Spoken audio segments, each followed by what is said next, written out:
Miami.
people, great dear friends, wherever you are, on the surface of this very great planet Earth, we welcome you to another explosive edition of Radio Biafra presentation, where the truth is spoken unashamedly, where we relentlessly pursue those who have come not just to lie, to destabilize, nor to delay Biafra, but also those who are doing the work of darkness, children of perdition, those who have emerged from darkness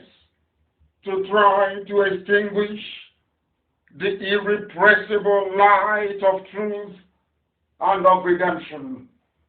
We have come that Biafra may be restored in truth and in every honesty, because we are spotlessly clean, because we are without any blemish, because we are whiter than white and whiter than snow, because before we came there was nothing like us.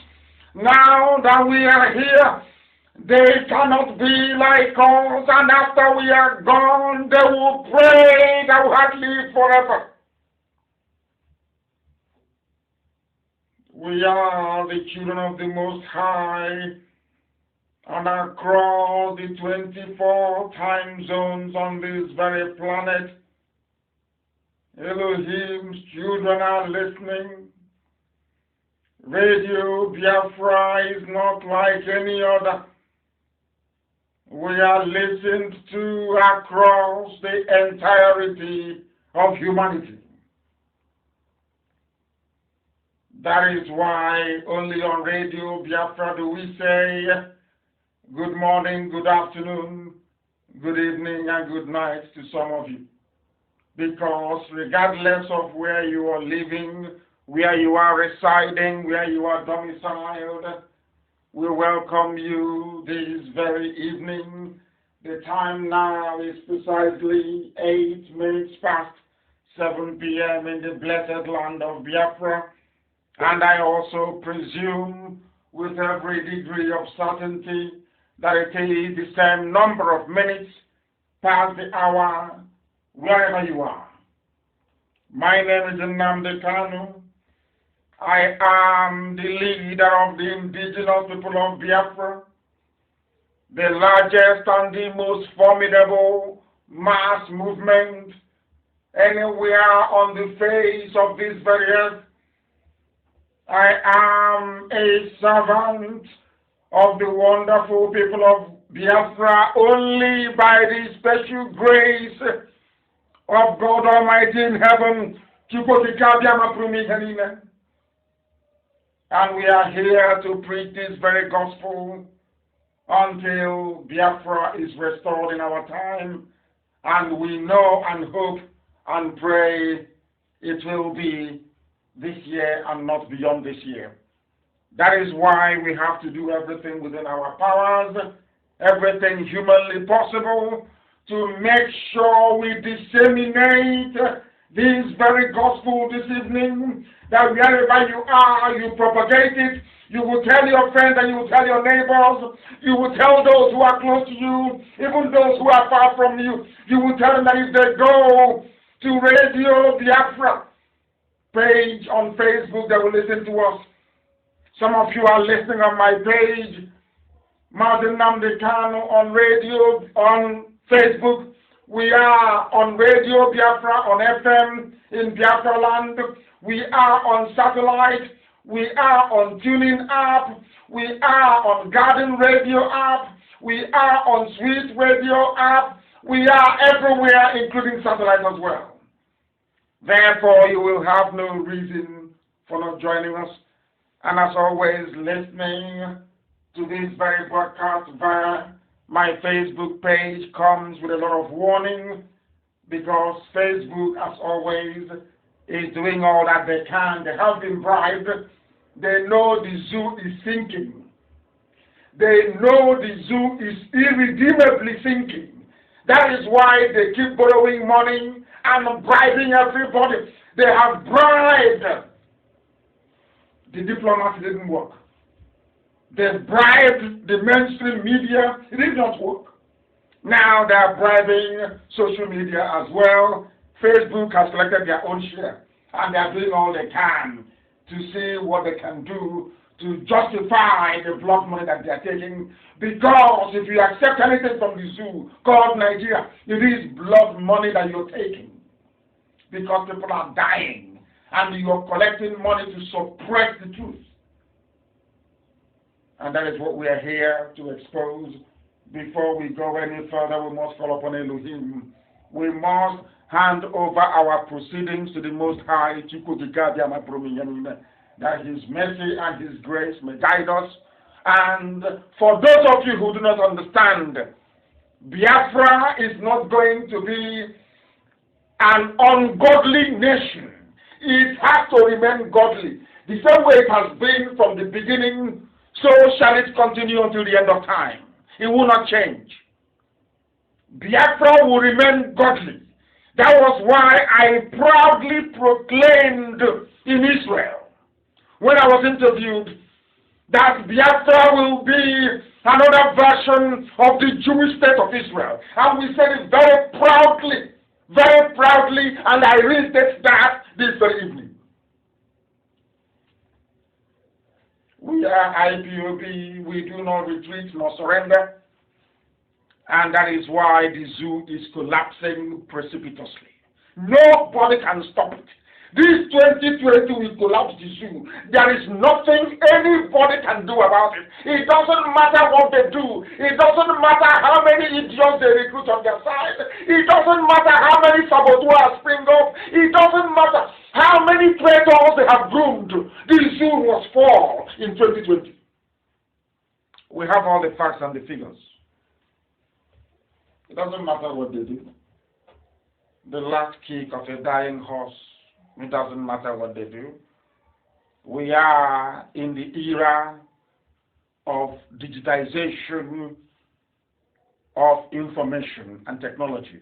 It is not 67 to 70 in the analog age, where you can decide what the world hears and what they don't hear. We've grown beyond that. As you're trying to suppress Facebook, we are on Twitter. As you're trying to suppress Twitter, we are on Instagram. So how many are you going to suppress? Why will you keep borrowing money to buy people? You have failed.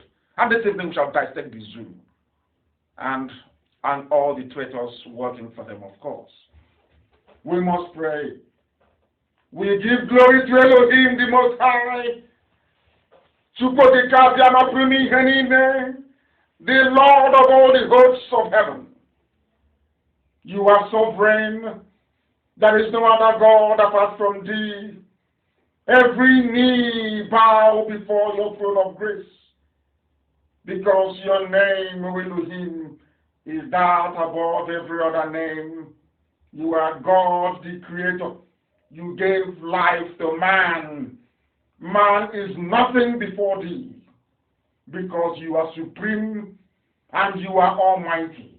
You are the Creator of this very infinite universe, of which we inhabit only a speck of dust. For earth is mere speck of dust before thee. But you remember your children. You did not abandon Israel. You will not abandon Biafra, because you are a God of your words. That is why we call thee the sovereign Savior. You have saved us from the Janjaweed before, 300 years ago, and this very generation, having recognized that you are the Almighty God, for we do not worship any idol, we come before thee as we do any time before we preach, to ask for your guidance and your protection. We have asked, O Heavenly Father, that you may give sense to us where stupidity currently exists, because we love thee with all our strength. because you are the Lord of our rock and the God of ages. You never change. You do not change from age to age, from generation to generation.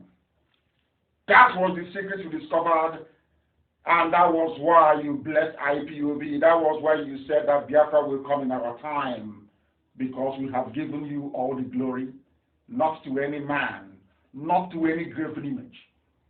Only to thee do we bow, Heavenly Father, because you are the God of our strength, and indeed we trust. We do not trust in mortal flesh.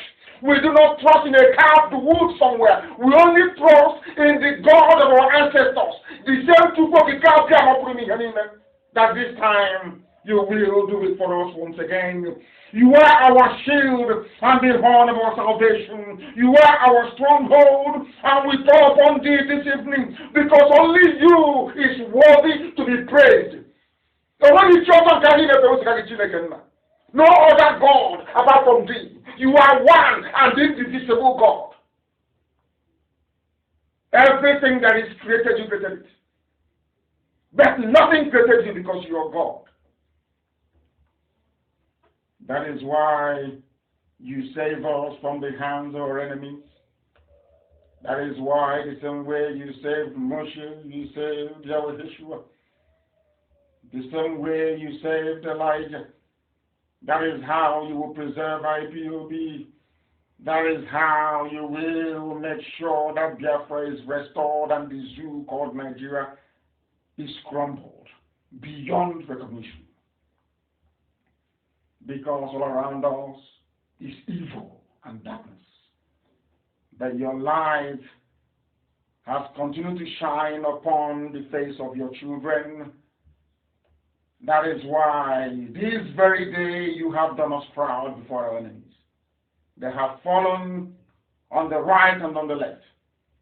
The only thing we are waiting for is for the announcement that the zoo is no longer viable. And that is very, very imminent. Because they cannot hold the secret anymore. The world now knows. Due to the diligence and intelligence you have given to us, out of the abundance of your grace, the whole world now knows that Buhari is dead. That Asarok is finished. They know it. May you grant us the fortitude, the humility, and the grace to continue to work tirelessly for the restoration of your kingdom upon the face of this very earth. And that kingdom is Biafra as it was in the old. That your name may be praised, exalted, adored, and honored forever and ever, we pray. He said,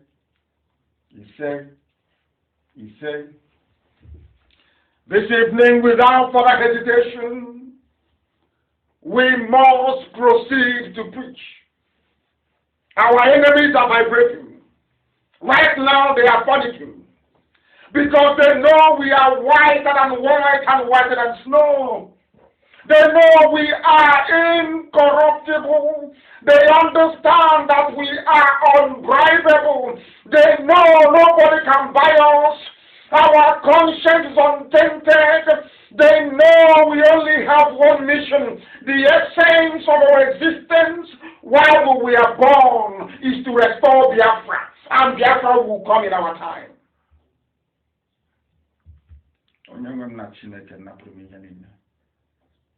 My Lord and my God in heaven, this evening we shall preach the gospel that Elohim has mandated should be preached to the children of men on this very earth. That the truth may always prevail.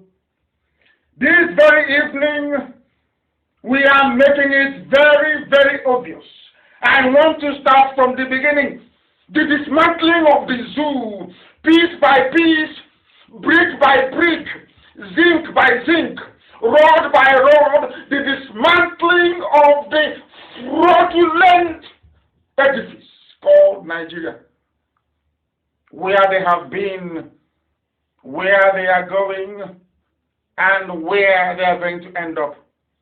Is all being one massive, organized, colonial fraud, presided over by a very backward, primitive, uneducatable tribe, the Janjaweed. I want to start from the very beginning because I'm going to dwell on the executive order signed by Trump yesterday, which I posted on my page on Facebook. I am going to dwell on it, that the world may understand what is happening, that everybody may know the amount of work we have put into making sure that all civilized nations see the zoo for what it is, the damnable zoological republic. I don't know each time I preach, these very powers that I place in front of the screen will keep moving. I don't touch it, but for some reason it keeps moving. Unbelievable. We are in the spirit. I am going to refer you to a document from the Department of Justice in the United States of America. If you Google it, you will find it. It is under terrorism. It is called DOJ, that stands for the Department of Justice in the USA, issued unanswered call to action on Boko Haram. You may be wondering why I am going back to 2016 to start our program this very evening. It is very, very critical that you follow this presentation methodically. You have to be able to reason things through. Don't mind what Facebook are doing. Do not mind what they are doing. They have been paid to do what they are doing, but they cannot stop us. Be rest assured. They can't. Because people are listening across YouTube, people are listening on Radio Jafra app, they are listening on Simple Radio, they are listening on even Sweet Radio, they are listening on Tuning, they are listening on via our FM, they are listening via satellite. It doesn't matter what they do. It doesn't matter. If they kick us out, which they are planning to do, we shall return and preach the same gospel. Now listen carefully. This publication is called DOJ issued unanswered call to action on Boko Haram. Now follow this very carefully. I want to let you understand what the Fulani Janjaweed are doing. I want you to understand that they are in concert with some Democrats and some apparatchiks in the USA. I say the truth. People in the State Department in America, for many years they have been bribed by the Fulani. For very many years, they took the same bribery to Obama. They gave money to Obama. They bribed the former US President Barack Obama. And right now you'll be shocked how I came to be in possession of this very critical information. And that is why Facebook is messing up. They don't want people to hear it, but people are listening all across a plethora of platforms. So it doesn't matter what you do, because I'm speaking. And why am I talking about Obama? I want to tell you that the agreement between the British and the Fulani has collapsed. And the only person that collapsed it is Trump. I want the world to understand this. The only person that collapsed that devilish arrangement whereby the Fulanis have been guaranteed in perpetuity, the advancement of their hegemonic interest right across the whole of West Africa, not just in the zoo. As long as Britain gets their free oil, as long as there is enough money to pay every successive director of the United States Department of State, as long as there is enough money to bribe all ambassadors coming to Abuja. Before that, it was Lagos. As long as they have enough money, they were prepared to do anything they like to kill as many people as possible, to run the government into the ground, to go like there is no tomorrow, to display their mediocrity at its very worst. Yet they remain in power.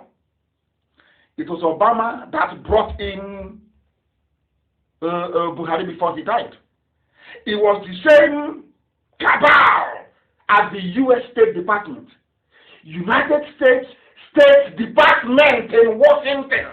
They bribed them, gave them huge sums of money, so that anything to do with Nigeria that comes to their desk, they'll say, no, Nigeria is too big to break. Oh, it's too big. There will be regional instability. Once you break Nigeria, there will be so much destabilization. Oh, 300 languages, 500 tribes, there will be so much problem. And you keep telling them, but people are dying every blessed day. They'll tell you, oh no, it's not just possible. Nigeria is too big to fail. That is what they keep telling us. Do you know why they say that to us? That Nigeria is too big to fail? Because their pockets have been lined with money. Money that was meant to go to schools, to roads, to hospitals. Nigeria Fulani are using to bribe diplomats. They are using it to bribe people inside the United States Department of State that now Pompeo is heading. Fact. As I said, they'll be shocked how we come across this. Let's continue very, very slowly. Now, this is a publication by a highly regarded investigative journalist, J.C. Derrick. He was trying to argue in 2016, why did it take so long for the Democrats to label or to tag Boko Haram as a terrorist group?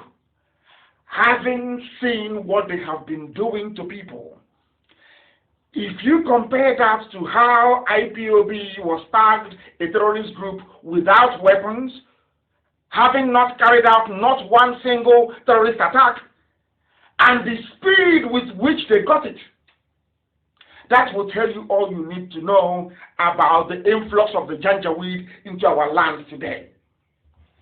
Listen very carefully, please. The Department of Justice, that is DOJ, forcefully argued the United States government should designate the Nigerian group Boko Haram a foreign terrorist organization in January 2012. Nearly 2 years before the State Department finally acknowledged this threat. In other words, as Boko Haram were killing and bombing and massacring people, those people in United States State Department, in the payroll of Fulani, not Hausa Fulani, but Fulani, kept blocking every move to designate or to recommend that Boko Haram should be designated a terrorist group. Mind you, most of them are white people. They took bribe from the Janjaweed, the Fulani, people now coming to kill everybody in the south. They took money from them in order to delay the designation of Boko Haram as a terrorist group. Now listen carefully.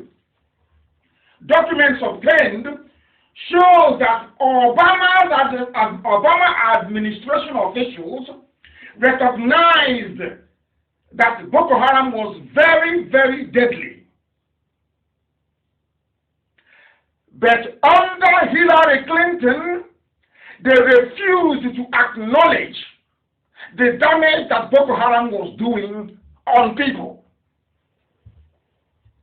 Even as the victims were multiplying, as they were bombing and killing Christians in the north, Hillary Clinton did nothing. Obama did nothing. And when they got the report to designate them a terrorist group, they said no. I am heading somewhere. That is why I want to build this as a background. We are heading somewhere. That is the place where we're going to. And in a short while, you will see how we shall arrive at that very destination of ours. DOJ, that is the Department of Justice in the USA, sent the documents to Senators Chuck Grassley, Republican, Iowa, David Vita of Republican Party in Louisiana, in response to a letter of inquiry they jointly sent to the Attorney General, Loretta Lynch, in September. Among a list of requests, The senators asked for all relevant communications. Listen, asked for all relevant communications regarding the years-long process to officially designate Boko Haram as a terrorist group. Why did they ask for those documents? Because the senators realized that money had been exchanging hands. Some people were reluctant in the State Department to recommend the designation of Boko Haram as a terrorist group. Due to that very reluctance, the senators wanted to know, why did you delay? When no, should I say, useful answers were forthcoming, they decided to ask for all the documentation between Nigeria and the State Department to be made available to them. Listen carefully, please. Very, very carefully.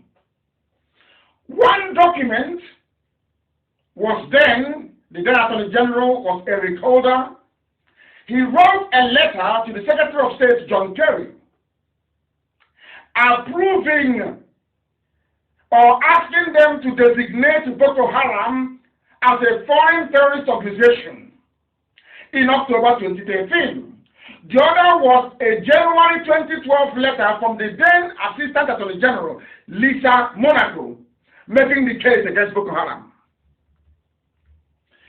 The Department of Justice, according to the letter that Monaco wrote, strongly supports any efforts by the Department of State to begin the FTO, which is Foreign Terrorist Organization designation process against Boko Haram. Now, FTO designation is significant because it triggers investigations into terror financing, allows the placement of sanctions on group members and those who support them, like Ali Ndume, all the Fulani supporters of Boko Haram, and enables increased cooperation between U.S. authorities and the military. Now, Monaco's letter was dated January 26th. That was after the Boko Haram killed nearly 185 people in Kanu alone. But they found time to tag IPOB a terrorist movement. That is why we must see their moves and their plans. If you are intelligent, you will understand what the zoo is trying to accomplish. You will understand the way they operate. You will come to appreciate how determined they are in order to stop us from having Biafra and freeing other people as well.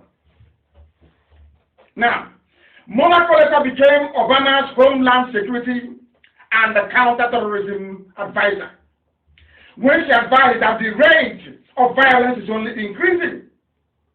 Now, in the U.S. then, they have designated nearly 70 foreign terrorist organizations. They have categorized them as terrorist groups over a period of 20 years. And counterterrorism experts say Boko Haram was unusually controversial. Now, do you understand? The same people that said that designated over 70 groups as terror groups, when it came to Boko Haram, you know what they said? They said, oh, we are not going to designate them as a terrorist group. Do you know why? Because it's only going to give them increased publicity, as they are busy massacring people all over the place. Now, prior to their discussion, they knew that Boko Haram had formed transnational terrorist groups like Al-Qaeda. And this is the people now coming with their men in our land. Those you're seeing now in our villages. Al-Qaeda in the Maghreb, ISIS in West Africa, and so these are the people now in our villages waiting for orders to unleash mayhem.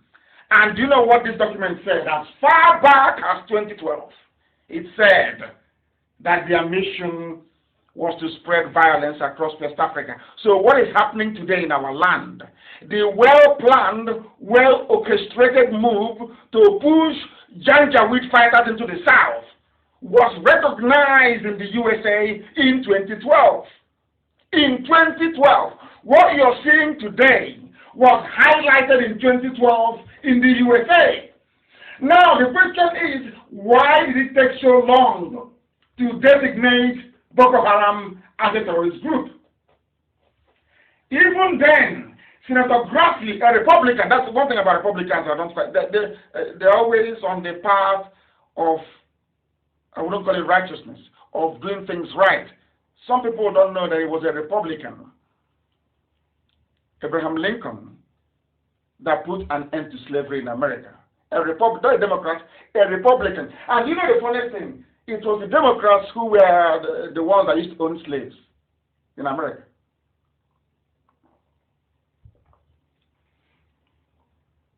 Senator Grassley asked them, why are you delaying? He wrote and said, these delays must be stopped before another attack needlessly destroys the lives of innocent civilians. A Republican senator asking Obama's administration, asking Hillary Clinton, why are you delaying in designating Boko Haram? Because they have taken money. Now, that is the background. Let us look at what happened earlier today, or should I say late yesterday night. And before I do that, there is a picture, because they have all these people. They have, when Britain planned to replace Buhari, the dead Buhari, with body doubles and Jubril and all the rest of Britain was in on it. Not the administration of Boris Johnson, I must say. Boris Johnson doesn't want anything to do with it. That is why I am confident the zoo is collapsing this year. Boris Johnson doesn't want to be tainted with such abominable crime against democracy. He's an upright man. Boris Johnson is a typical U.S. conscientious Republican senator. He doesn't want to be tainted. He doesn't want his name associated with the fraud going on in Nigeria right now. He said he doesn't want a part of it. He doesn't want anything to do with it. That is why they are panicking in the zoo right now. As I'm talking to you, they are listening to me and they are panicking because they know that I know that the zoo is over. That was a picture I sent to Amaka earlier. You have all seen it before. This is the picture. This is the reason why. For two reasons. One, this is why Bukola Saraki is not being prosecuted for corruption and embezzlement of funds. This very picture. This same picture is the confirmation that all of them in the government, they know that Buhari is no more. Everybody knows that. Even that cockroach that stopped Buhari from entering his office as they claimed in 2017, that same cockroach even knows. Look at that picture. Amaka, please try and publish that picture. Tell me if this boy here with Bukola Saraki is Buhari that you know. Now, due to our consistency and determination, the whole world now knows that Jubril replaced the dead Buhari, and that even Jubril himself is no more. Are you aware of that? You know that Jubril is called, he's dead as well. Are you aware of it? Now, look at this boy with Bukola Saraki. Every intelligence agency in the world,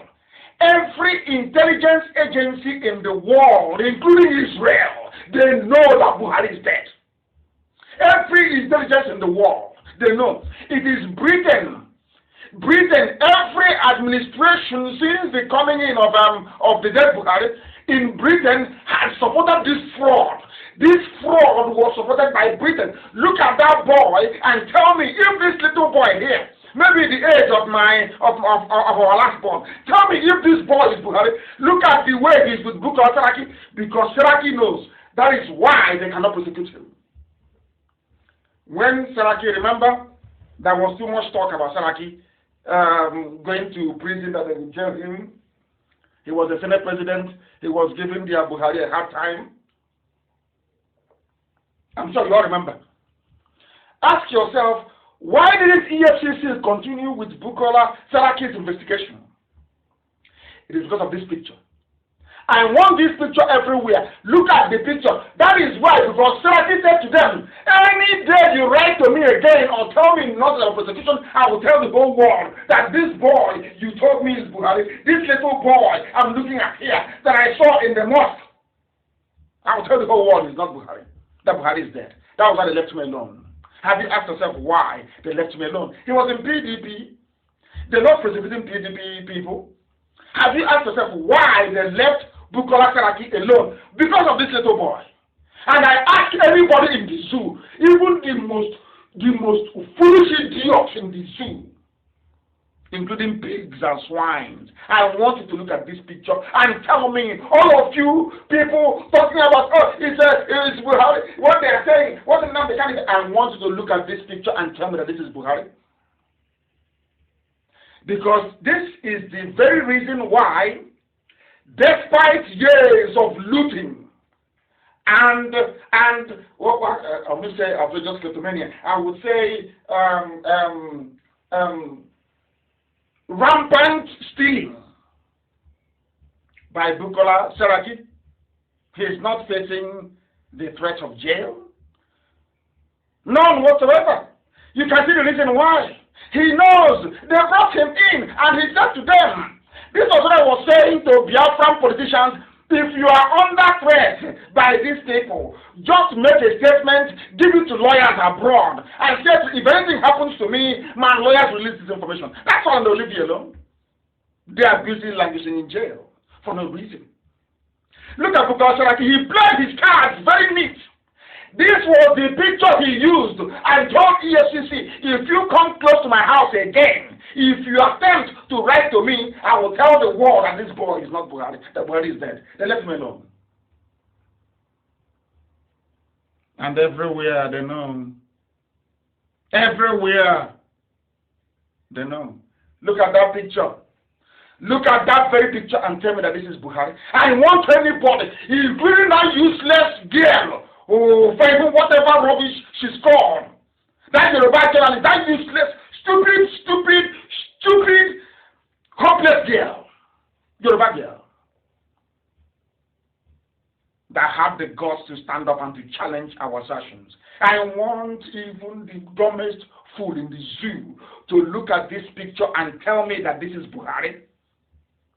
This was how, you know, when you play Monopoly, you have to get out of jail card. This was how Bukola Saraki, this is his own get out of jail card. This is it.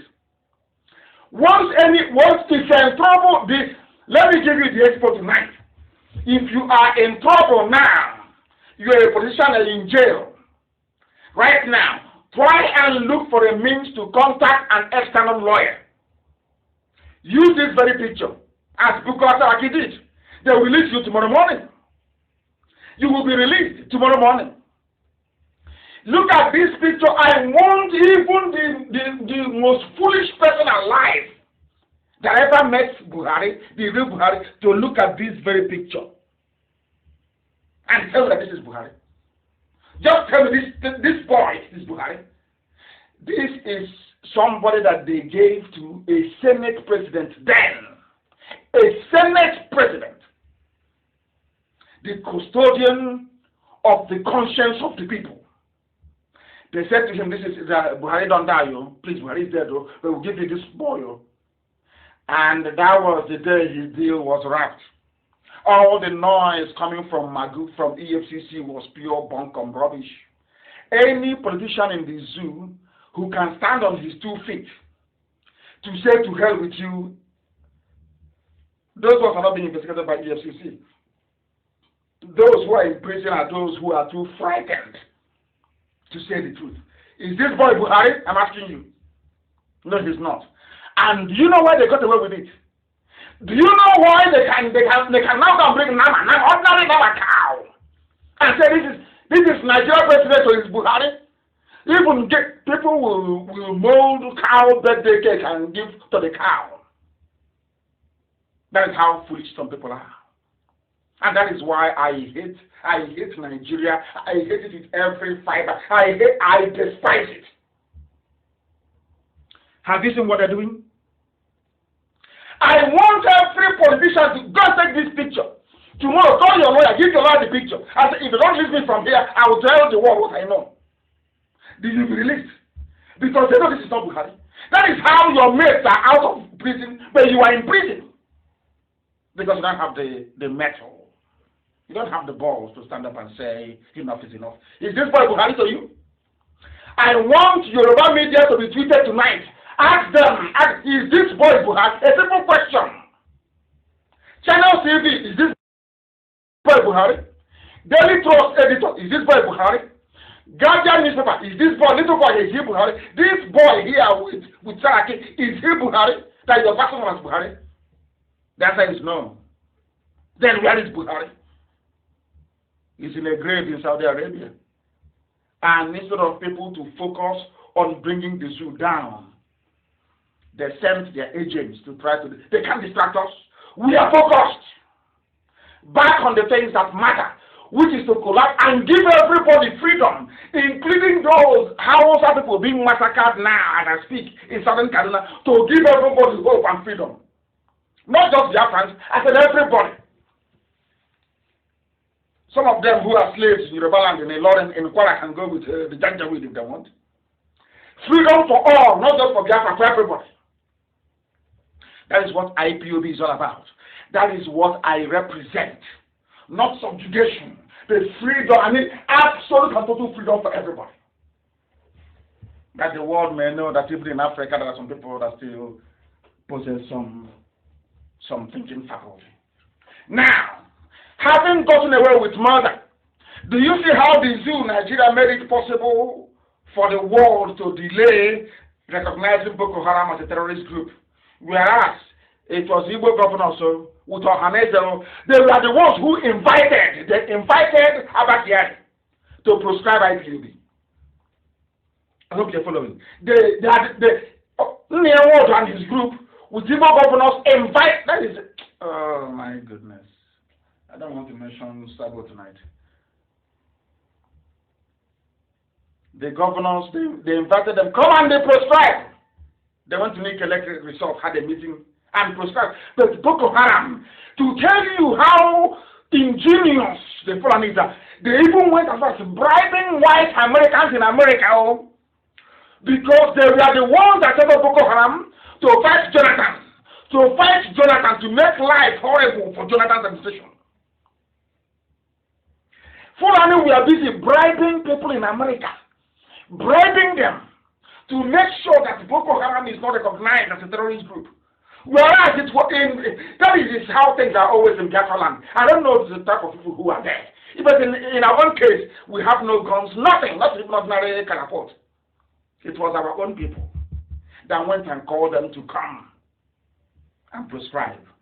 What does that tell you about your suffering and your pain? That's why I said that God wants to teach people a lesson, a very bitter lesson, so that in the next 200 years, the stories will be told when they say, oh, Daddy, why do we have a mosque in our village square? Then they will say your ancestors, they refer to Wood, they sold us out. Your governors, they sold us out. That's why they are here. You think you can cheat God?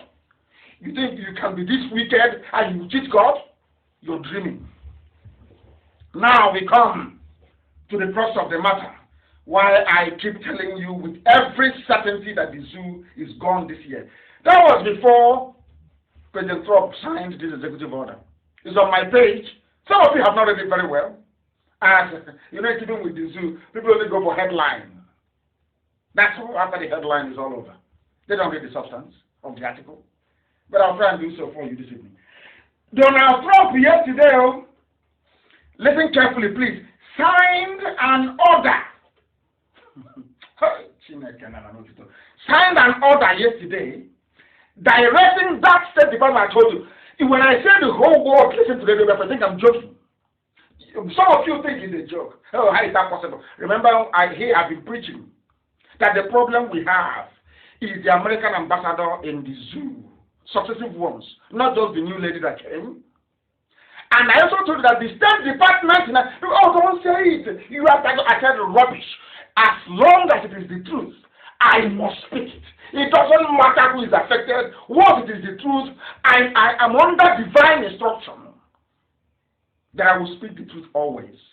Even if that truth leads to my death, you must speak it.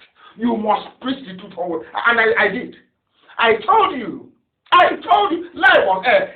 State Department in America, we've been going to USA. Anytime we get too close to State Department, something will happen. Something will always happen. Senators are fine. Lawmakers, congressmen and congresswomen, they are fine. Anytime it's time to go to State Department, something happens. 4 times, meetings were arranged between me and officials of the State Department.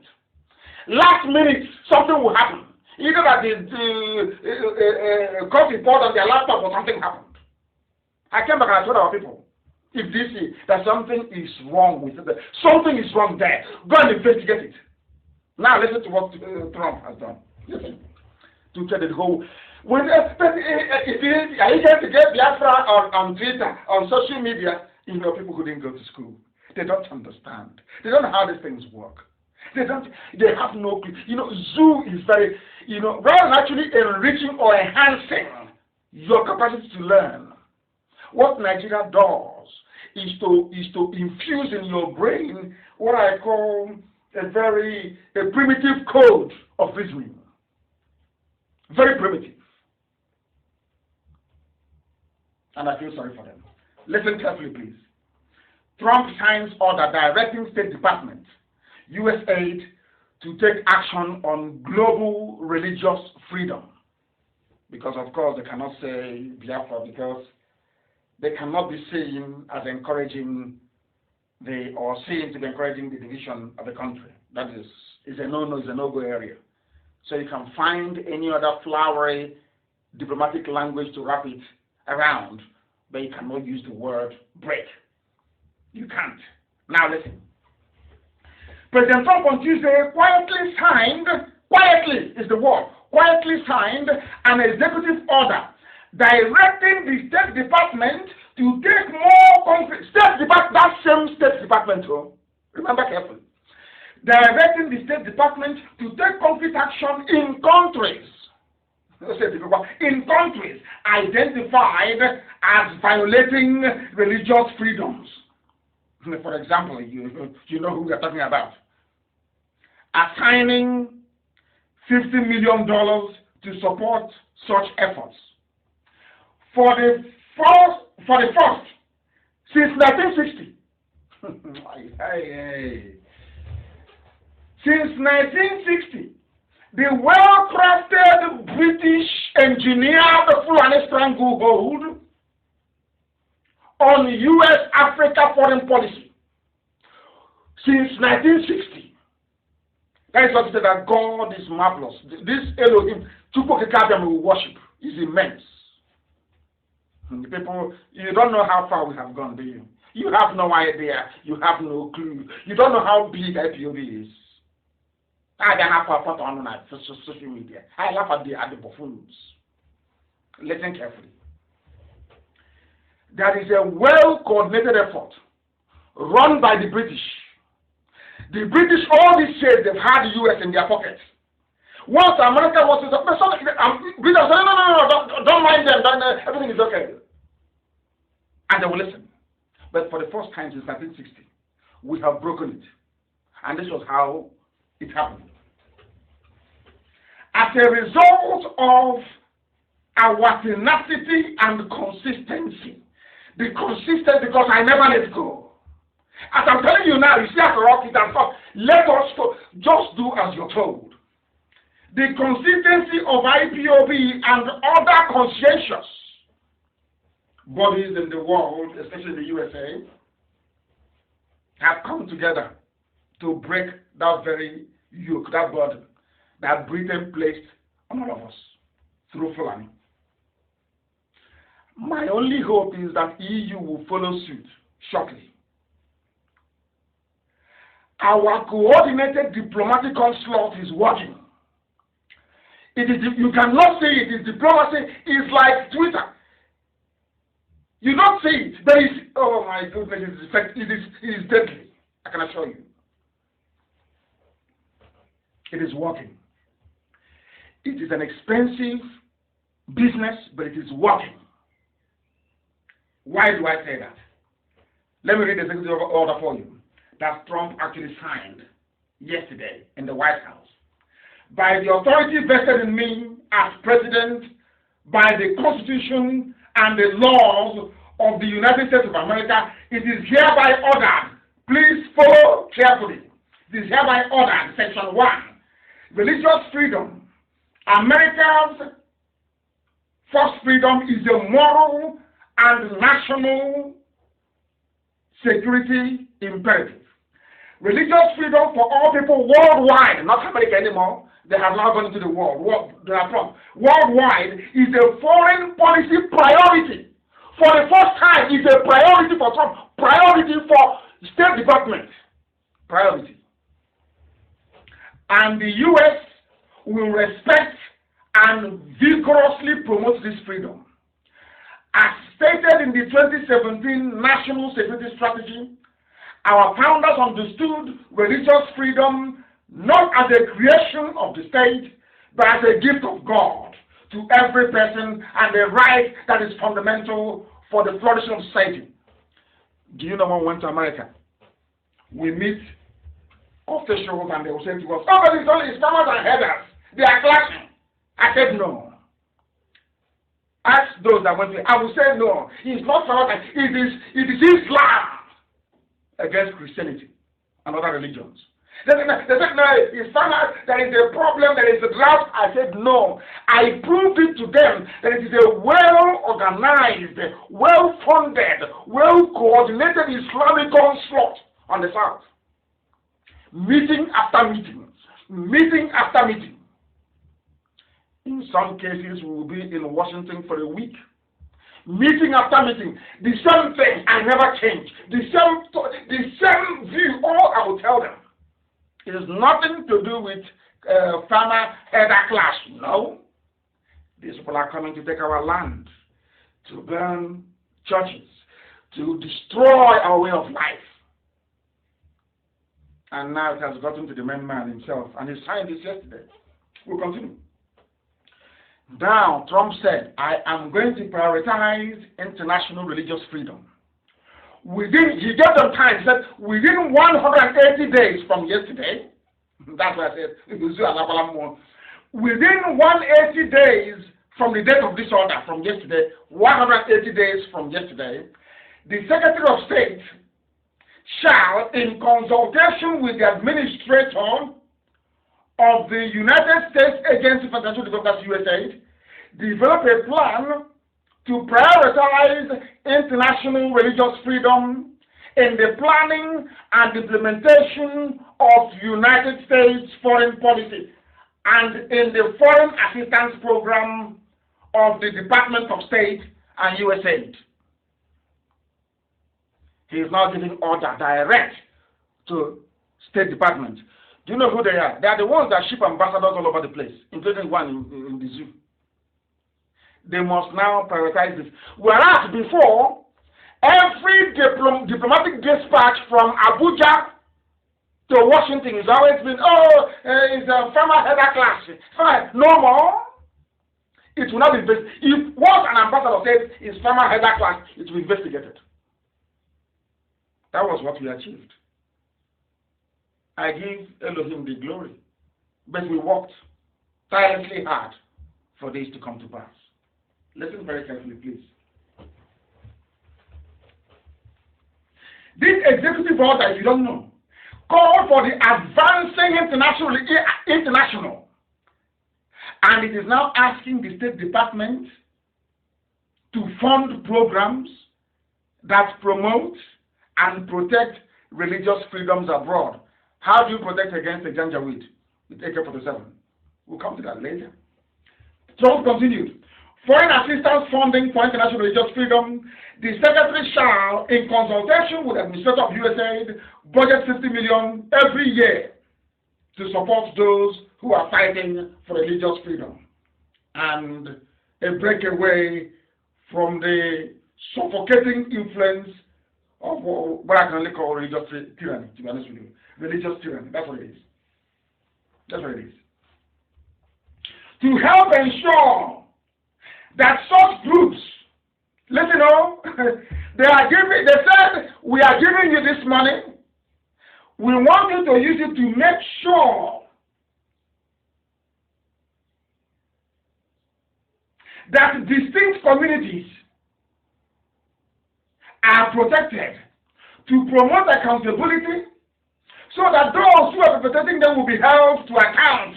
All these is Fulani Janjaweed promoting like El-Rufai. Those funding, he's gone, he's finished. He is finished. He's gone. All the people that are supporting, when he said, we paid them in Southern Kaduna to stop killing people, that was the end of him. Once coronavirus finishes, he's in big business because of the thing that Trump signed.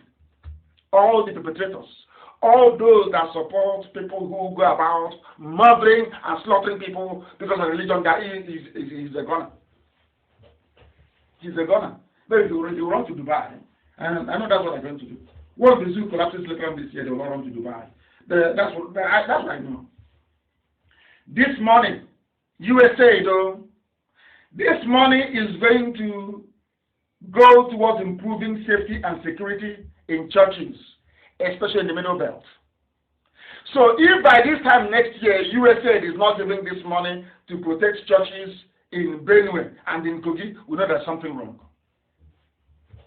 It is here. In case you don't know, it is here. It's written in black and white. In black and white.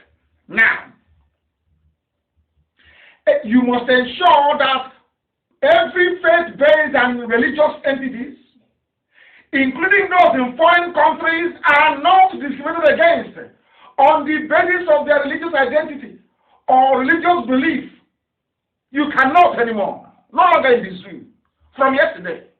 No more. They will now be held accountable.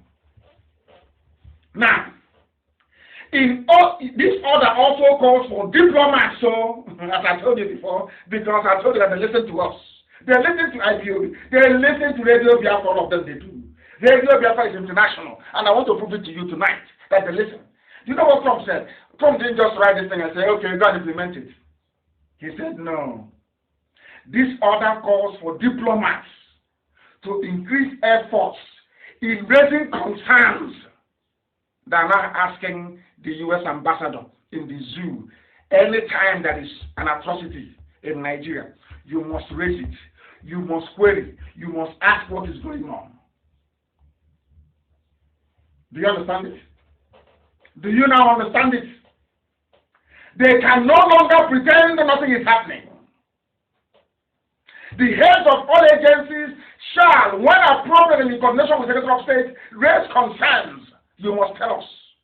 This is the body language. You must let us know what is happening. Unlike what has obtained in the past. Now, do you know what they said? Oh my goodness, Trump, unbelievable.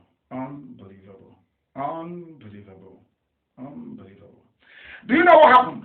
Because of what we've been saying, he now said, maybe the officers don't have training on how to report on all these things. You know what Trump said? Trump said there's going to be training for all officials.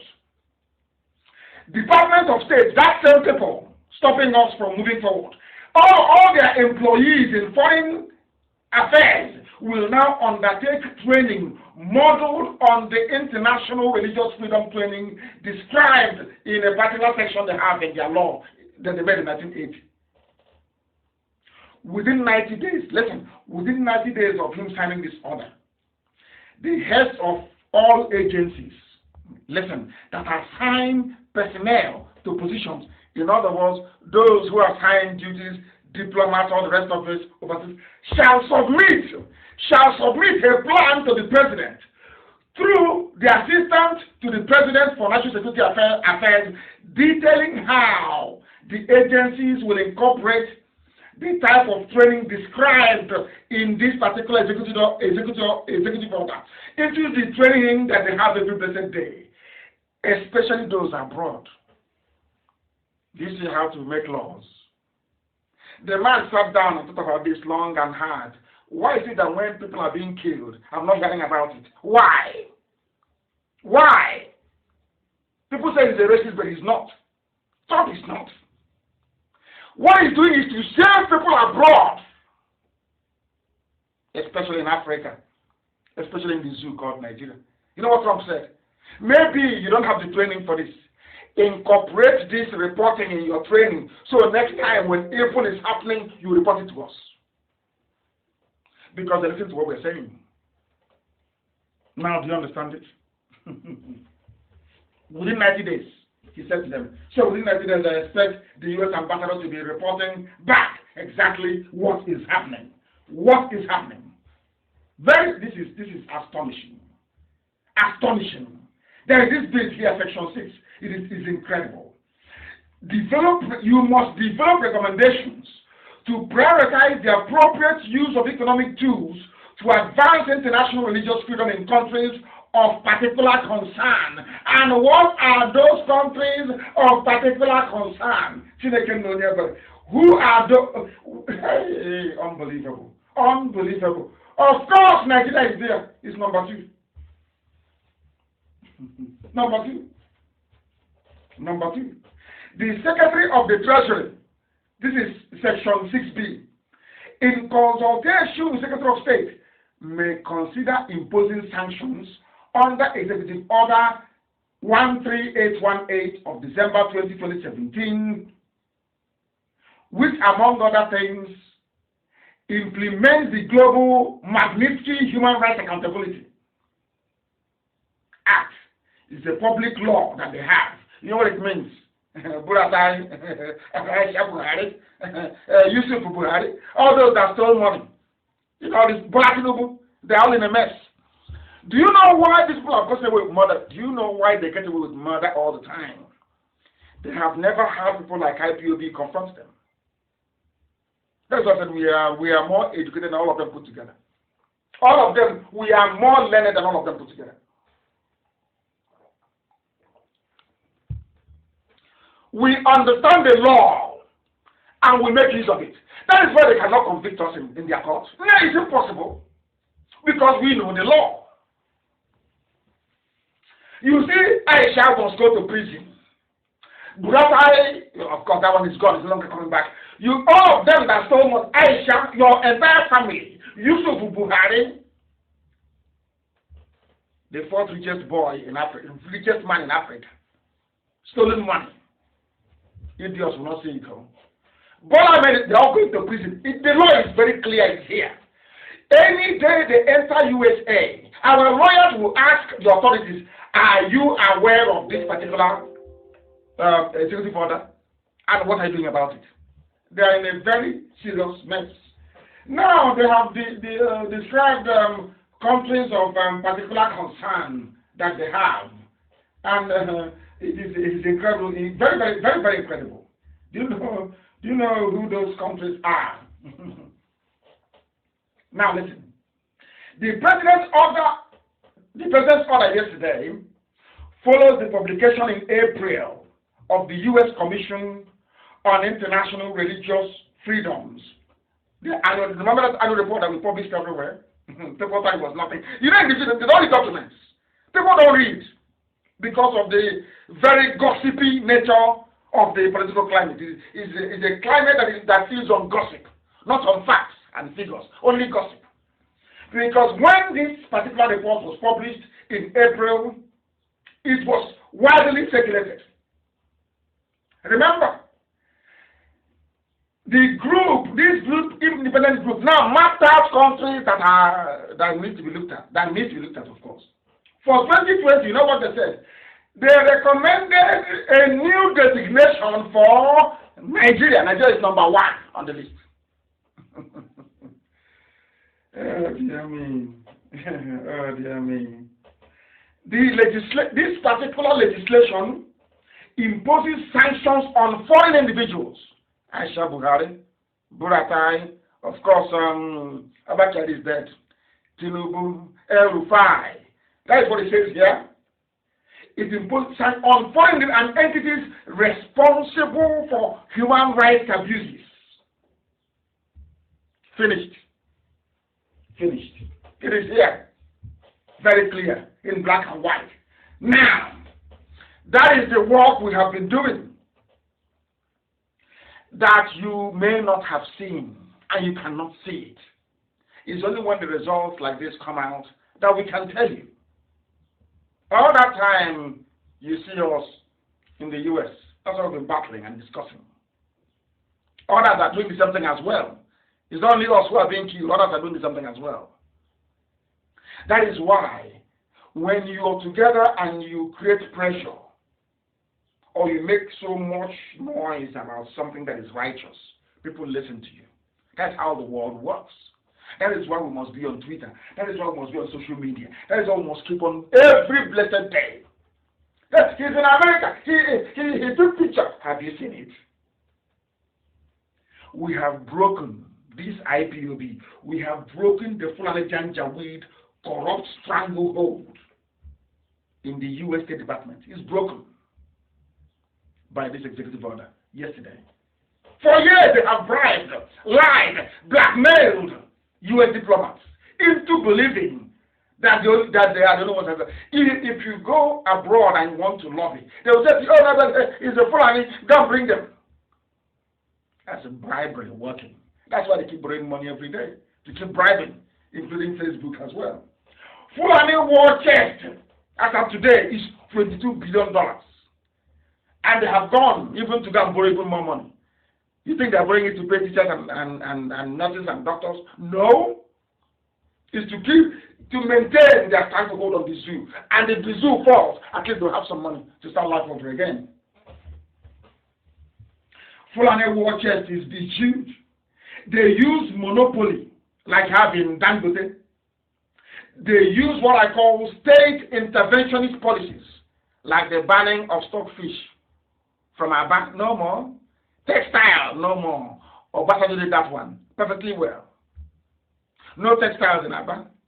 Second-hand clothing, no more. No stockfish. Whereas before we can go to Ivory and bring in container into Aba, no more. Closed sealed. Economic strangulation. So that all the wealth, all the concentration of the, if you want to make money, you go to Lagos, or you go to Abuja, you go to Kano, or you go to Kaduna, you go to Zaria, you go to Sokoto, or you go to Bauchi, or maybe Meduguri. A deliberate economic policy that some people cannot see, that makes me wonder why people still talk about one Nigeria to a Biafran. I don't understand it. If Water Seaport is not working, Calabar Seaport is not working, and Meiji is busy building a rail line between Ibadan and Lagos so they can make him president. He's that. Saroluwa tried it and they ended up killing him. Do you see how they roll? Do you see how they have managed to make you poor? To hold you down in perpetuity. And those are the chains IPOB is breaking. But sadly, some traitors cannot see it. You cannot see it. Look at what they are doing. All the money spinning and lucrative sectors of the economy, you only have Janjaweed, the Fulani there. Is it a surprise? NNPC, customs, the oil sector, anywhere that money is coming in mining, everywhere there is money, you have Fulani there. You think they're doing it because they love you or they want to serve in office? It is called economic stranglehold. They're holding it. The same way they held America since 1960. It's only this year that we broke it. This year, all these years we've been working. I called it diplomatic stranglehold. I would destroy the zoo diplomatically. And it hasn't happened. Did you not hear me when I said I used the phrase diplomatic strangulation? Did you hear me? Did you hear me when I said it? Is it not happening now? Is it not happening now? I'm asking you. Hey, Elohim is in heaven. When I say Elohim, forces of darkness, they flee. I must call upon the Most High. NNPC, everywhere there is money, you see Janjaweed, they are there. They're talking about one Nigeria. Igbo to dominate you. They want to dominate everybody. But what are you doing? You are destroying people, not dominating. You destroy. Because listen to the psyche of an average zoo animal. Because if you're a Nigerian, you're a zoo animal. Let me tell you why you're an animal. You killed Biafran people, 5 million. Because you claim, of course, falsely of course, that Nzogo carried out an Igbo coup and killed a few northern officers. Is that correct? How many was killed? Very few. Good. How many people have died under the rulership of these Janjaweed people since Buhari took over? How many people? These are people who paid. El Rufai paid money to terrorists. They said they're from Mali, from Chad, from Niger. He said, I paid them, our misguided brothers. A president so-called calling terrorists his misguided brother, or his brothers, so to speak. And you all forgave him, if I'm to go by the rubbish you're doing in the zoo, and you voted for him again. How many people have they killed? How many? Who created them? Who are their sponsors? These are the people that named Buhari at one point as the chief negotiator when he was alive. He was the one that said an attack against Boko Haram is an attack against the North, which Tinubu paid Google to remove. But we have the picture caption. You forgave them, voted for them again. But you cannot forgive an Igbo man because an Igbo man led a coup that killed less than 50 people. But you can forgive a man that is presiding over the wholesale slaughter of villages in broad daylight. Do you see how warped the brain of a Nigerian is? Do you see why I hate the word? That name Nigeria makes me sick. Not because when a buffoon says new Nigeria, I want to start vomiting. This is why I hate Nigeria. You can forgive a man that came out and said, Boko Haram are my brothers. They are misguided. If you attack them, you are attacking me. Yes, you can forgive such a man and claim to have voted for him again. I say he's a good man. Legendary Zoological Republic. They are now lamenting. Those that said Igbo man, they are now lamenting. Why? There is a saying where we come from. Some people don't say that we have to try and be against we are fighting our freedom here. You have to do well to be seen to be against your own flesh and blood. I said flesh and blood. The same DNA. The whole United Delta nonsense. People raised with money stolen from abandoned properties. Shame! Shame! Because of shame, they can't come out. Because there's something called Oriko. I don't know if some of you who are versed in our ways, in our traditions. You can't steal from your brother and come and dine with him. You will die. That is what is holding some of them. So when you see them say, we are Nigerian, please forgive them. It's ignorance and fear. One day they will apologize. One day they will apologize. But that doesn't rule the fact that anybody saying they're Nigerian, they're foolish. I'm being honest with you. You are. Look at it here. Do you know why I say you're foolish? Look, the same reason why you chose the name Niger Delta is to give the impression that oil is coming from our land. Let's look at what's happening in the zoo. Pandev wrote letter. It's now a thing of joke. You are begging. You're no longer strong, though. When it comes to Biafra issue, to Igbo issue, to uniting our people, you'll be rolling your mouth like a bombed pipeline. You'll be gushing oil, you'll be running your mouth like a fool. You run your mouth against those running NMPC, you cannot. You can't, because you're a coward. All of you are. Now listen very carefully to this. These are the lists, these are the names of the people who are managing NMPC. They said, this is what we are avoiding. We don't want an Igbo man to dominate us in Biafra. They will dominate everything. Now I want to ask them, in Nigeria, are you not being dominated by the Fulani? Are you not? Are you that foolish? You can no longer see. When it comes to Biafra, every idiot goes to those with fake names, those with fake accounts from everywhere, they will crop up the writing rubbish.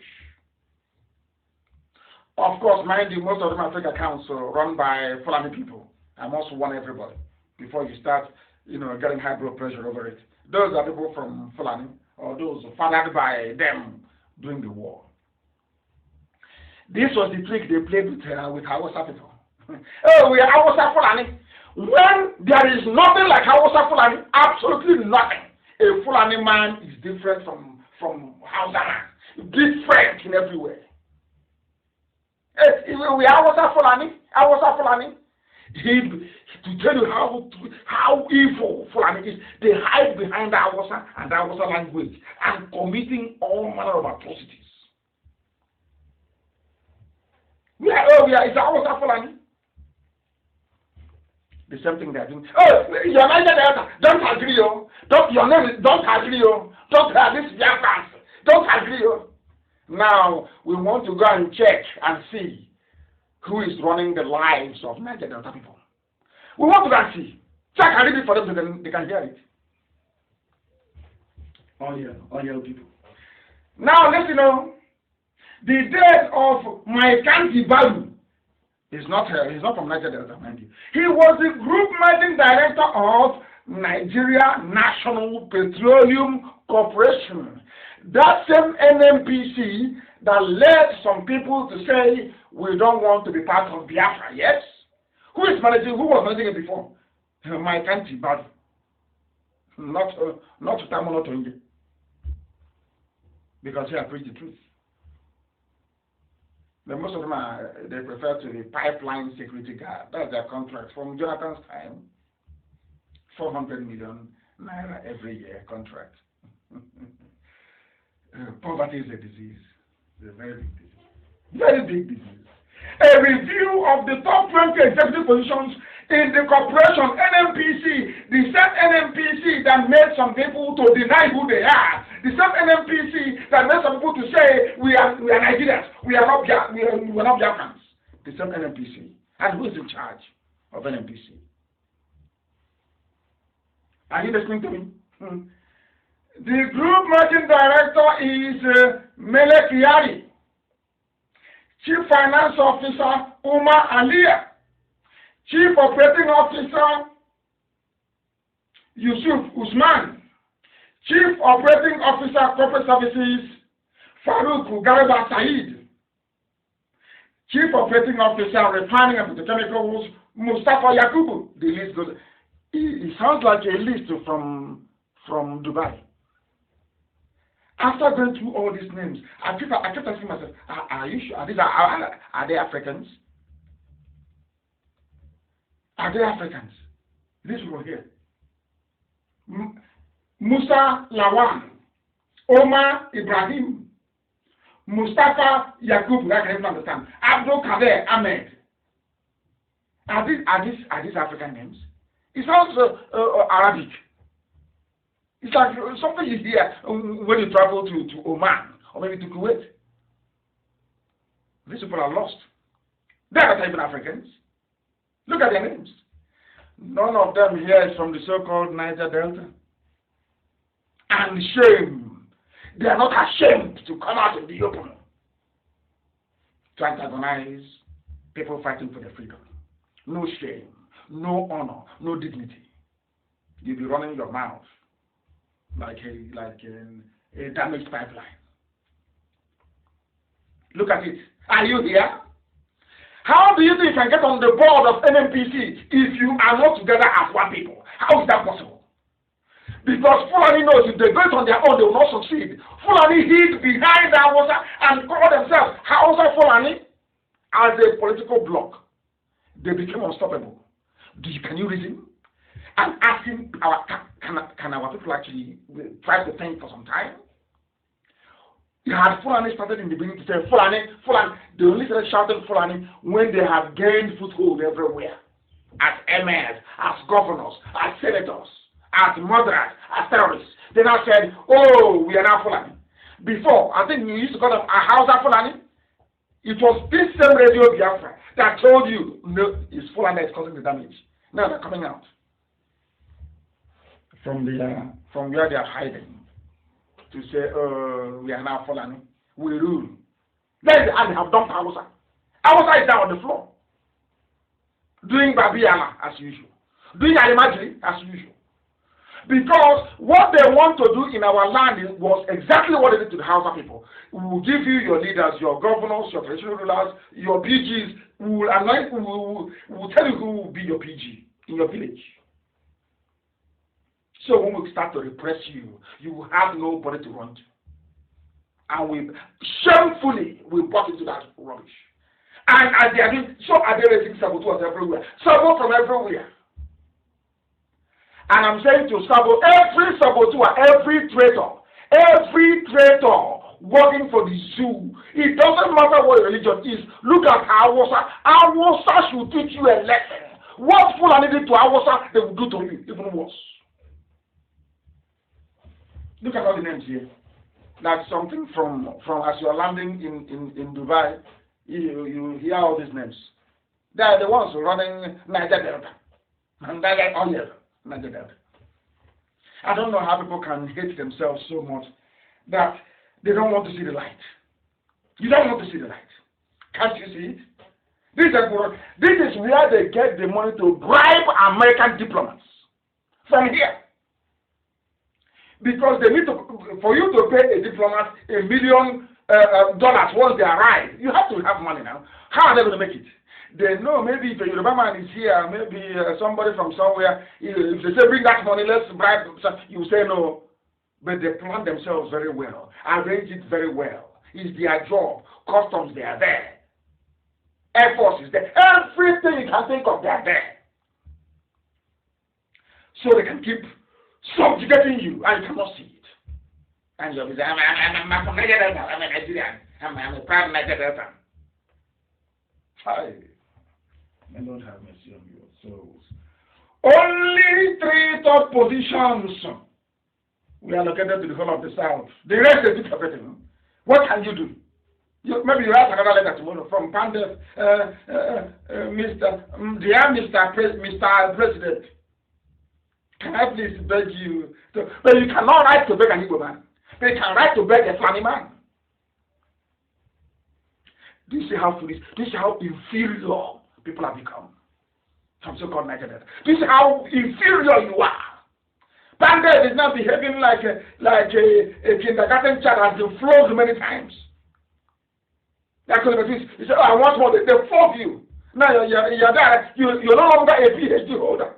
You're no longer, the Agaba of your village. Oh, dear President, dear Mr. President, you are a good man. God brought you into power. You are doing very well. You love everyone. You are a father to all. Please, can you give us at least 1% in NNPC? Sabo everywhere, saboteur. You see the price of sabotage. Niger Delta, when you look at this list of everybody in NNPC, do you see the price you're paying for sabotage of Biafra? Do you see it? So we were paid with his life. Fulani will come and twist your brain with the help of Yoruba media. They twist it very well. They polish your brain. They twist it. And you think you've arrived. Until they deliver you. Did you see your brain? Now, Pandef, that the chairman is Edwin Clark. Now that you're writing a groveling letter begging for position, are you remembering your days of treachery, as some of your children are doing today? And my curse on you is that the same way you're begging Fulani, and I can't do it. I don't want the lady to upset with me. I don't want you to carry on to upset with me. I can't curse you. Instead, I will have cursed you. And say to you that your children will write letters to beg Fulani. They will say what you're writing. When you are betraying Biafra, do you know that one day you'll be begging? All of you betrayers, we know who you are. All of you who are agents of the North, we know you. It doesn't matter how much noise you make. or how important you feel. You are nothing. You are a simple Fulani stooge agent. You are nothing. You're nobody. The same. What you're doing now was what Edwin Clark did in 67, 68, 70, betraying his people. Today, he is now writing a letter begging, "Dear President, can you please consider one of our children to join the board of NNPC? There is nobody from here. What you're doing is not good. There is God." Yeah. Zoom. Zoom.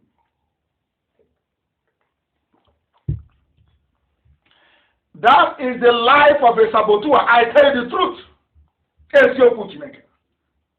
Once you sabotage your people, this is the price you pay. I am asking our people, I am asking my fellow Biafrans from the coastal region, Melek Yari, Umar Aliyah, Yusuf Usman, Farouk Garba, Said, Mustafa, Yakubu, Hadiza, Kumasi, Omar Ibrahim, Kalamu Abdullahi, Ibrahima Barama, Bala Munti, Musa Lawan. Are they from your place? Do you recognize any of those names? Do you know why you don't recognize them? Because of sabotage. Traitor. Treachery never pays. Treachery. You cannot betray your nation. And you know that things will be well with you. It's impossible. You may be in Abuja as a washing car for one elementary, thinking you've arrived. You are nobody. Look at what I do to you. Now you're writing letter. As somebody said to Edwin Clark then, brother, one day you write letter to beg, he will say no. Igbo man is my problem. He was a traitor, hardcore traitor, as we have them today, in the same place. The same place. The same traitors, the same, they never change. They are in the same place, the same traitors. Every day, treachery upon treachery. Every day, they never learn. They never learn. They can never learn. Fulani, for two, let me tell you what, I think it's for, this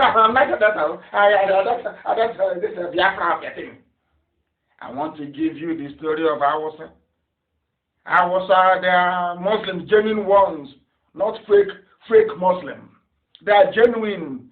You know, there is Islam that is instigated or prompted by hunger. Islam, hunger. These are people that knew Islam before the Fulanis came. And they behaved exactly as some of you are today doing, traitors and saboteurs, thinking they are serving their family and doing very well. Now I want to use, they call themselves Hausa Fulani, don't forget. In fact, they even put Hausa first before Fulani. Not Fulani Hausa, but Hausa Fulani. Let's see what is happening to Hausa people. It has been happening for them for nearly 200 years. Hausa people thought they were smart. They said it's happening now. When the Fulanis came in Gobe, they groomed saboteurs among the Hausa people. It's the same typical pattern. Our people don't listen because they don't read history. You don't understand. You are ignorant. An average Nigerian is a bundle of ignorance. No matter the level of degree they possess, they are useless. They are hopeless. Completely hopeless. I want to teach you what you don't know. I will teach you as if in a kindergarten so you learn. I want to tell you there were those practicing Islam before the Janjaweed came.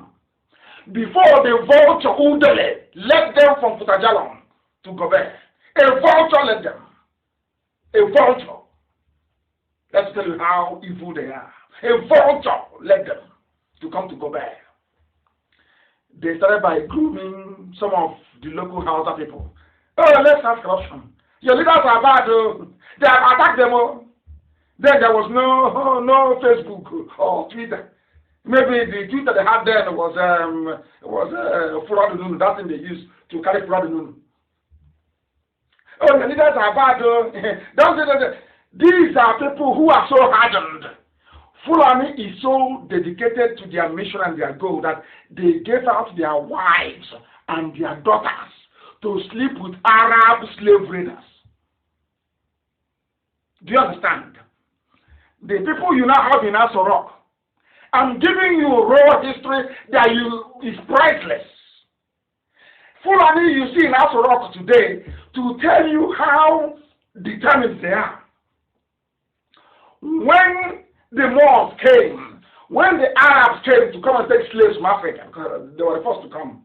It's not today they started being stupid, black people from Africa. Our stupidity dates back to antiquity.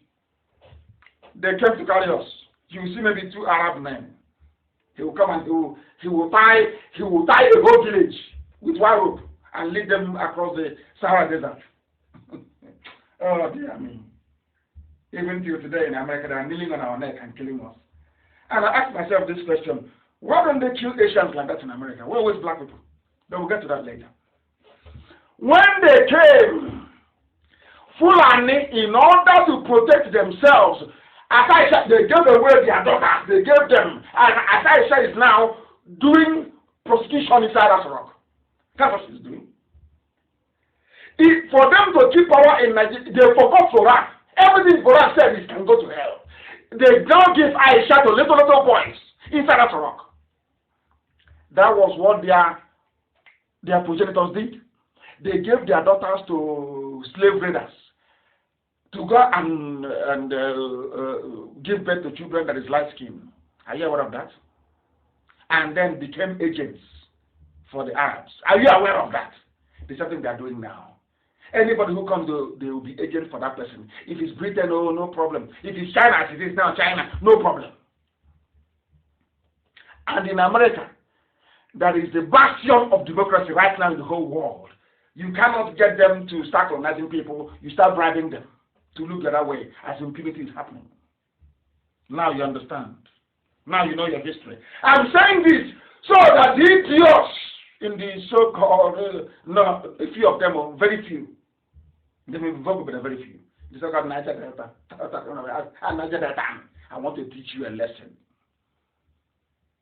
With what happened to Hausa people, they were Muslims. The Fulanis came, convinced them that their leaders were corrupt. Those useless Hausa people, this life is funny, helped the Fulanis to overthrow their own kings and rulers. And now, funny enough, they're now servants to the Fulani emirs. Every emir in the north is a Fulani. They're serving them as Hausa people. Do you see how you brought slavery on yourself? The same thing with NNPC. The same thing now that Edwin Clark is God is miraculous. That's why Edwin Clark is that God kept him alive to humiliate him. Now he's writing letter. Dear Mr. President, can you please help us? We have this is bad. It's discrimination. A slave is something that Hausas are doing today. And not only that, they are not only doing it in Hausa land, the people that came, because those of them that they killed, I put it on my page earlier, please, I can see if you can find them and post them again. Those that they are killing in southern Kaduna are Hausa people. But when their forefathers were betraying their kings and bringing in the Fulani to overthrow them, they thought they were doing the right thing. But today, after 200 years, the sins of the fathers are being visited upon their children in southern Kaduna. Those they are killing are Hausa people. Those they are killing are Hausa people. And why are they killing them? Because their fathers betrayed 200 years ago. Because they routed the Hausas in 1804. In 1804, the Fulanis defeated the Hausas. Completely defeated their kings. I said there is one Islam, purity, corruption, the same rubbish you have today. The same nonsense. If not an IPOB came and said to hell with you, you people are more corrupt than any other person. That's why they cool down. Since I said, have you seen them now come out again? Anti-corruption, this and that, because of IPOB. That is why they are jealous. They know we are formidable. They know, they know how strong we are. They know, they understand it. Our adversaries, they know. Our enemies respect it. Since I started with the case of Audio Zakal, have you had EFCC is to probe anti-corruption? Have you heard it since then? Oh dear me. That's why they don't. That's why they hate IPOB. They hate us so much. They hate us so much because we are formidable. I am telling our people, if you fail to key into Biafra, look at what is happening in Southern Kaduna. And what happens there anyway to start with? What happened in Southern Kaduna? Let's hear more. So, I'm not suspecting. Fulani headsmen, Fulani, remember, they used to be called Hausa Fulani. That's the first part. So they went to Hausa Fulani. But listen to Fulani, but my God, our people are so daft. Our people are so daft. So daft. And I'm about to your nature. Message from heaven. As I preach, as you hear it from my mother's heaven, it's gospel. Gospel. From heaven. Who is that most? Who is the? I don't lie. I don't lie. I don't fear any man. So why would I lie to you? I don't lie. I don't. Because you can't do anything to me. If I tell you the truth, you can't do nothing to me. You can't do anything to me. Let me tell you what 200 years of worth of betrayal brought to Southern Kaduna. We left yesterday. Fulani headsmen invade Southern Kaduna community, hack women, children to death. This is a gift from 200 years ago. Betrayal. That's what they're still paying. Southern Kaduna. And somebody said, an eyewitness, we were just walking up when the headsmen came around 5 a.m. They came with weapons and started chopping people to death. It's not funny, but that's what Trump is against. Do you see that? Do you know the funniest thing? The U.S. ambassador will not relay this thing back to the State Department in America. No, of course not. She has taken her own cash. That's why they keep borrowing.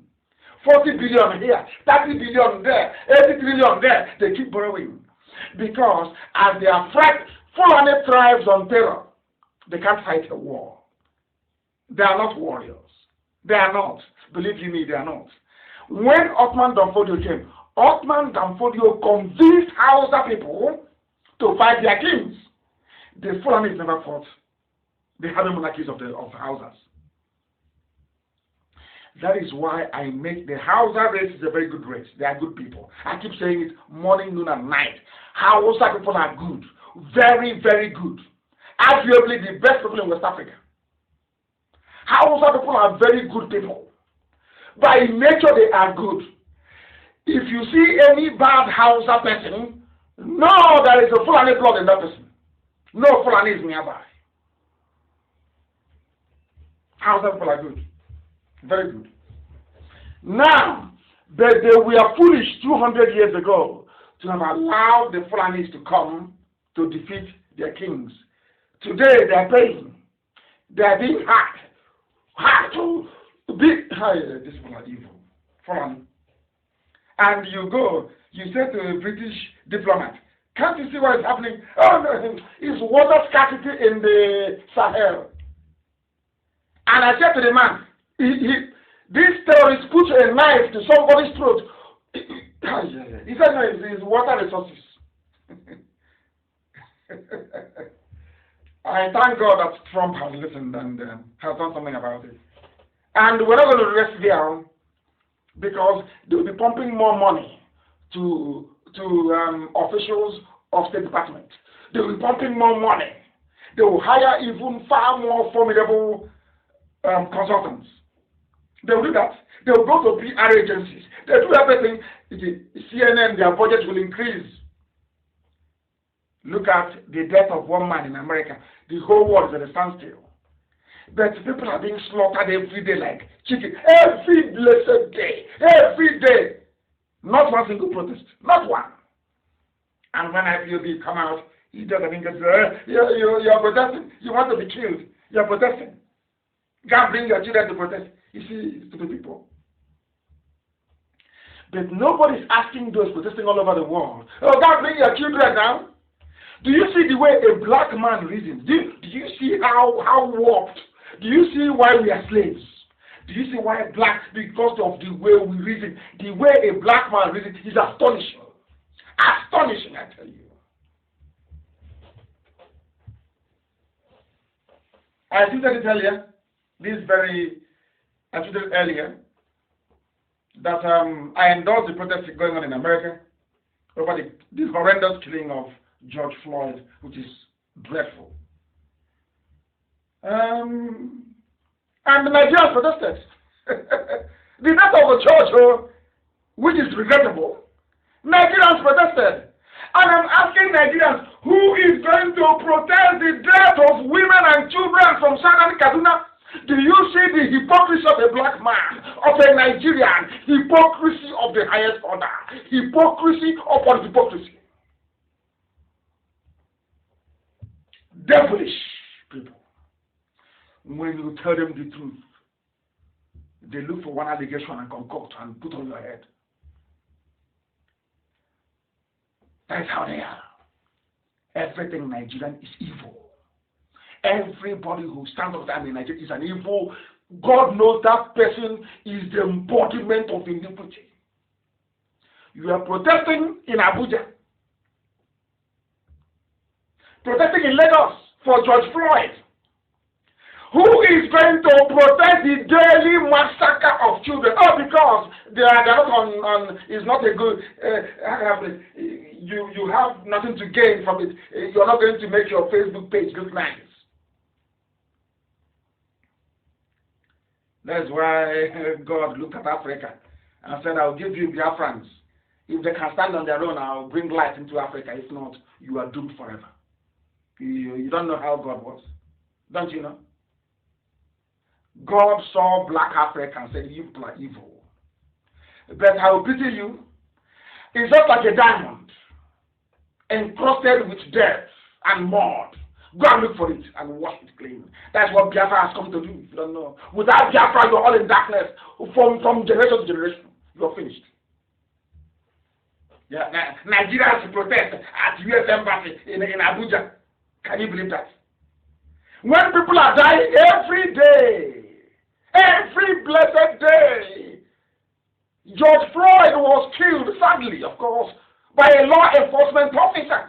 But every day in your zoo, somebody is being shot dead at checkpoints for no reason. And you have not protested. Hey, this UG, black people. Black people. Oh dear me. Oh dear me. Oh dear me. This we never learn. How can we? Do you know there are people in our land selling, people in our village selling land to Fulani for Ruga? They gave me ATL 100 billion, and they're spending it very wisely.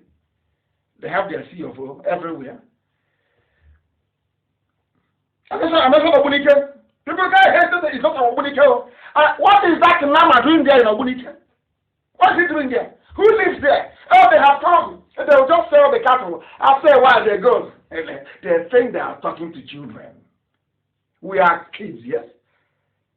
I came armed with facts and figures from history. History that you cannot dispute. Look at all the idiots in Africa and all those making mouth about Biafra, origin of Biafra. Have they not gone quiet? What do they know? Are their brains empty? They know nothing. Those asking us about boundary. Have you heard from them again? They've all gone to sleep because they are dumb. Their brains are empty. They think if you swallow half a dictionary and you're talking rubbish, somehow that confers upon you some degree of superior intellect. Doesn't make any sense to me. We all can speak very purified English, but it's for people back home to understand what we're saying. That was why we dumbed it down a little bit. That's all. We know what we're doing, and our message is sinking in, and that's the most important of all. Dara. In our land, they are selling it all. Your so-called PG and the Igwe Eze, they are selling our land. They are now selling it to Fulani. And when you ask them, they deny. God, they deny it. They deny in broad daylight. You see men lying. There is a video evidence. You are looking at the video. You are looking at Igbo land. You are looking at cattle. Nama is there. And 5 years ago, there was no nama there, no cow there. All of a sudden, there's a cow, or 2 or 3 or 4 or 5.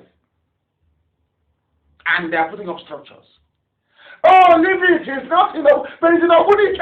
Oh, yes, we have them. That's not what you said. But can you see the video? Are you blind? Can't you see? Hey, we keep deceiving ourselves all the time. And now, what is happening? As I will not tire of reminding you every day, I was in America, 2015. I asked for help to buy ammunition. And because I opened my mouth to ask our people for help, that made me a criminal. I said, but why? You didn't give me any money. I said, you shouldn't have asked in the first place.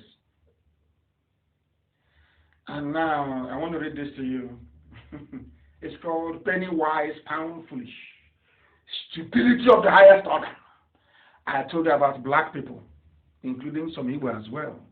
Our stupidity is legendary, useless. We are hopeless. That is why every other part of the world is moving forward, and blacks are always falling backwards. I have asked this question before. It is very sad that George Floyd was killed. But have you asked yourself, why are Indians not being killed in America? Asians? Why are Chinese not being killed?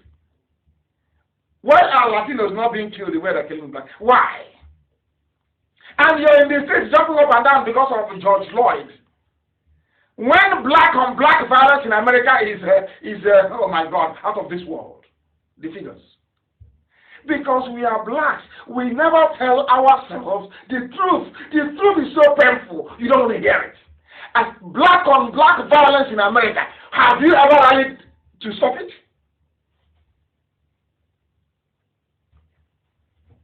Because of the way we're written.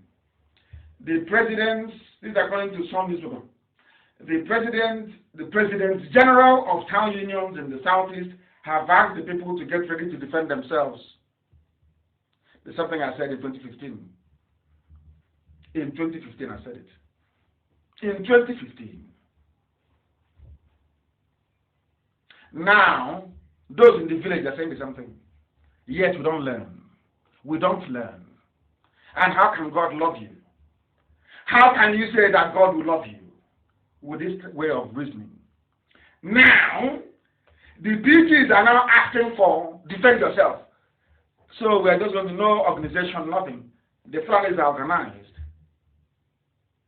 The Nigerian army is helping them. They've come equipped. They've had sleeper cells in our villages for 40 years. And you say just like that, so flippantly, go and defend yourselves, just like that. And go and defend yourselves is how you're going to resist an army that is equipped, fighting with their agents on the ground. With their agents on the ground. Because those coming, they have friends in Biafra land. They have friends in Biafra land. They have friends. Their job is to divert your attention away from what really matters. It's trivia, more or less, with nonsense. And some of you fall for it. They are gimmicks, they are games. They fall for it. You fall for it, rather. And that's why we are where we are today. Defend yourselves. When your Israels have sold our land, your Igbo's have sold our land, the same PG calling for self-defense has taken money. Who's going to defend us then? My phone will not stop ringing. It's IPOB. Come, IPOB, come. And I keep asking them, how can I defend you without guns and bullets? How do you expect me to do it? How? But as I told them then, it's now too late anyway. It's now too late. Even the bishop has written, a man that I have immense respect for, Anthony Obinna. He's a good man. He has written. is the Archbishop of Owerri, Roman Catholic Archbishop. You must go and defend it. Same thing. Go and defend yourselves. But I saw this thing in 2015. And I told you they are going to come. I was very certain. I said, they are coming. I didn't say maybe I saw a vision. I was in a dream. No, I didn't say any of this. I said, I know they are coming. It's in their nature. They will always come. If they fail, they will try again. That's how they are programmed.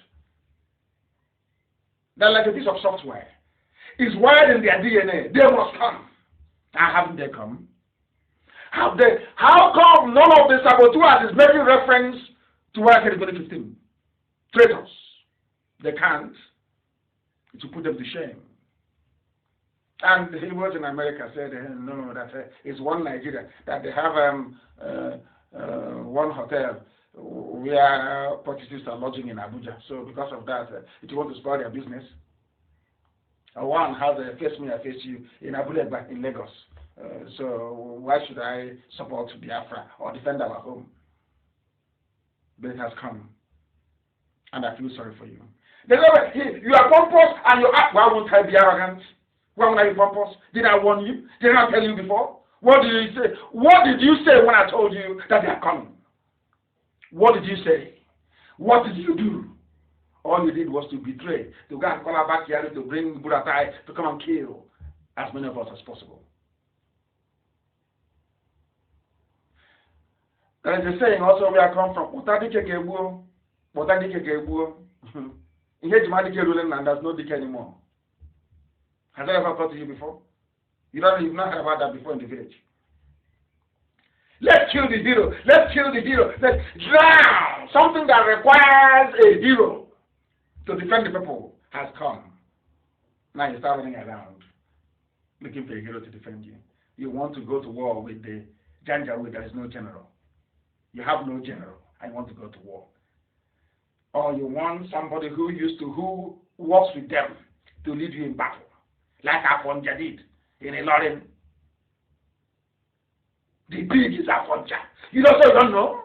So you are stupid, you don't know? Somebody raised as a child of heaven. All of a sudden, suddenly you convert. Somebody from Biafra land converting to Islam. Come on, there is something wrong with you. Then you have an identity crisis. You don't know who you are. You don't know who you are. You know who you are. We must be getting them. We have to. If you are asking, you know how? Let me. I said I will shred the zoo tonight. From everywhere. I'm not sparing anybody because it's the truth. Have you ever wondered why Iguacha Enugu Express Road is not motorable? Have you ever wondered why you cannot travel from Enugu to Onitsha? Have you? Do you know how many times the contract for Owerri to Onitsha Road was awarded? Do you know why Owerri Road hasn't been built? Do you think they were not awarded? Is that what you think? Do you see that? I know there is marginalization, I know that. Do you think all these years, even when Jonathan was there, no money was given for Enugu-Iguacha Expressway? Money was given. The people you call your leaders, they ate the money. But they're not criminals, so. No, of course they're not. But the person who is saying to you, prepare, Fulanis are coming, is a criminal. But the person that took the money meant for the reconstruction of Iguacha to Enugu Expressway is your leader. Do you know who took the money? Do you know? He's a grandmother. So you don't know. So he's our leader. Why you say? But he was the one, you claim he's your leader, but he was the one that pocketed the money meant for Enugu to Iguacha Express Road. Why can't you understand? He was part of the people that took the money for Enugu to Onitsha. Are you deaf? Are you blind? Are you foolish? But he's your leader. He's an elite. He's your Igbo leader. Do you see why blacks are a bit strange, especially from Africa? They're a bit funny. Everything is upside down. Everything is upside down. Somebody said he's your representative. He is in the Senate. Money was allocated to build a road. They took the money, they put it in their pocket. He comes back to the village. He says he's your leader, and you're hailing him. I'm asking you, are you not insane? Are you not foolish? Anytime you're traveling, having accidents, and dying on the Enugu Water Express Road, it's a very matter that is the cause of it. Or you don't know, or you pretend that you don't know.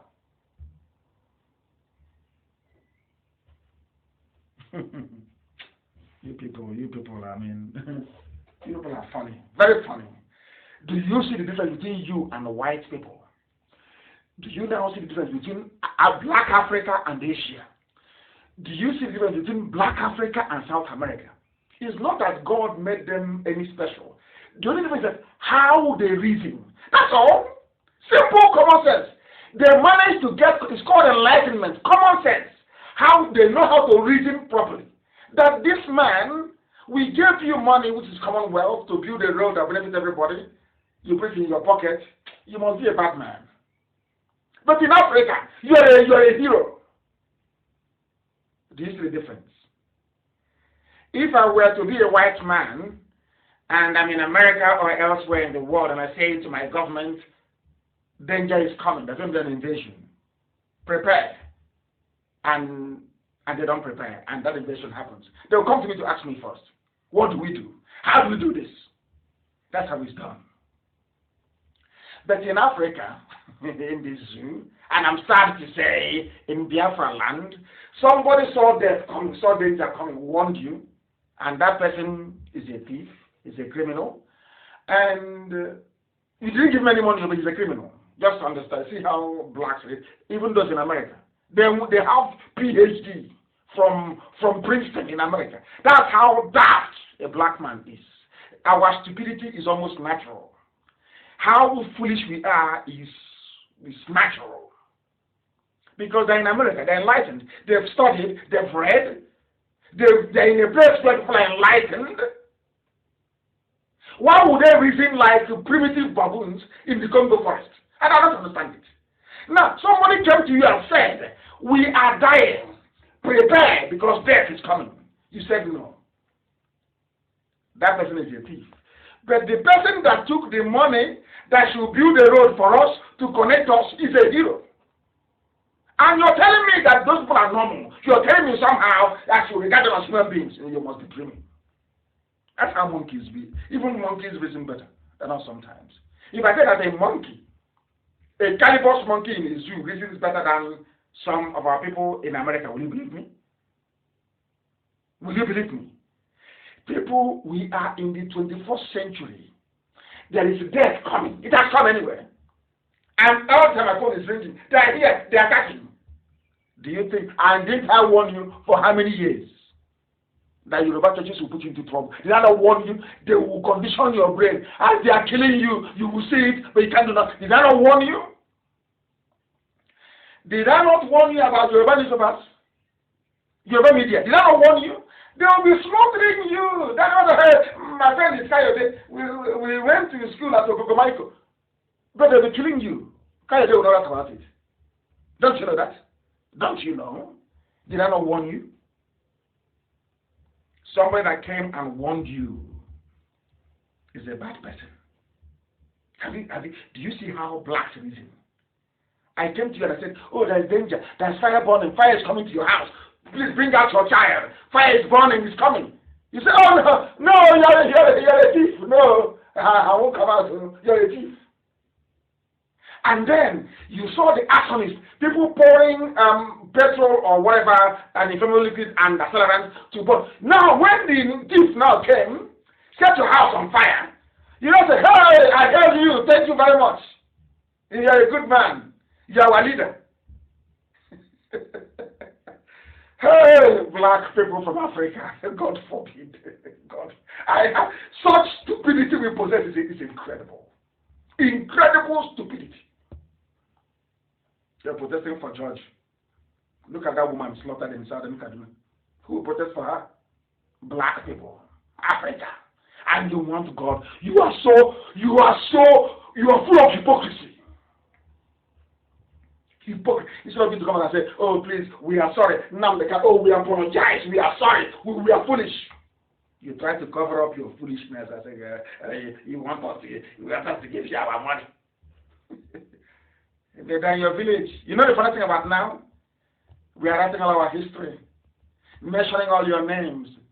So when in time to come, the same way we remember Ifajina, we will write all the names down and say, these are the Sabo. You and your lineage cannot come to Biafra land to start with. It doesn't matter how much mouth you make on Facebook. It doesn't matter how much mouth you make. You can't come home. You cannot. Not now. Not tomorrow. Not ever. Go to any court in the world. I said, oh, I was living in America, and the people were dying. I did nothing. And when they fought and died, I went to go home, and they said no. The judge will say, okay, I adjourned the case to next month. But meanwhile, sheriff, put him in the jail. Because you think you have sense.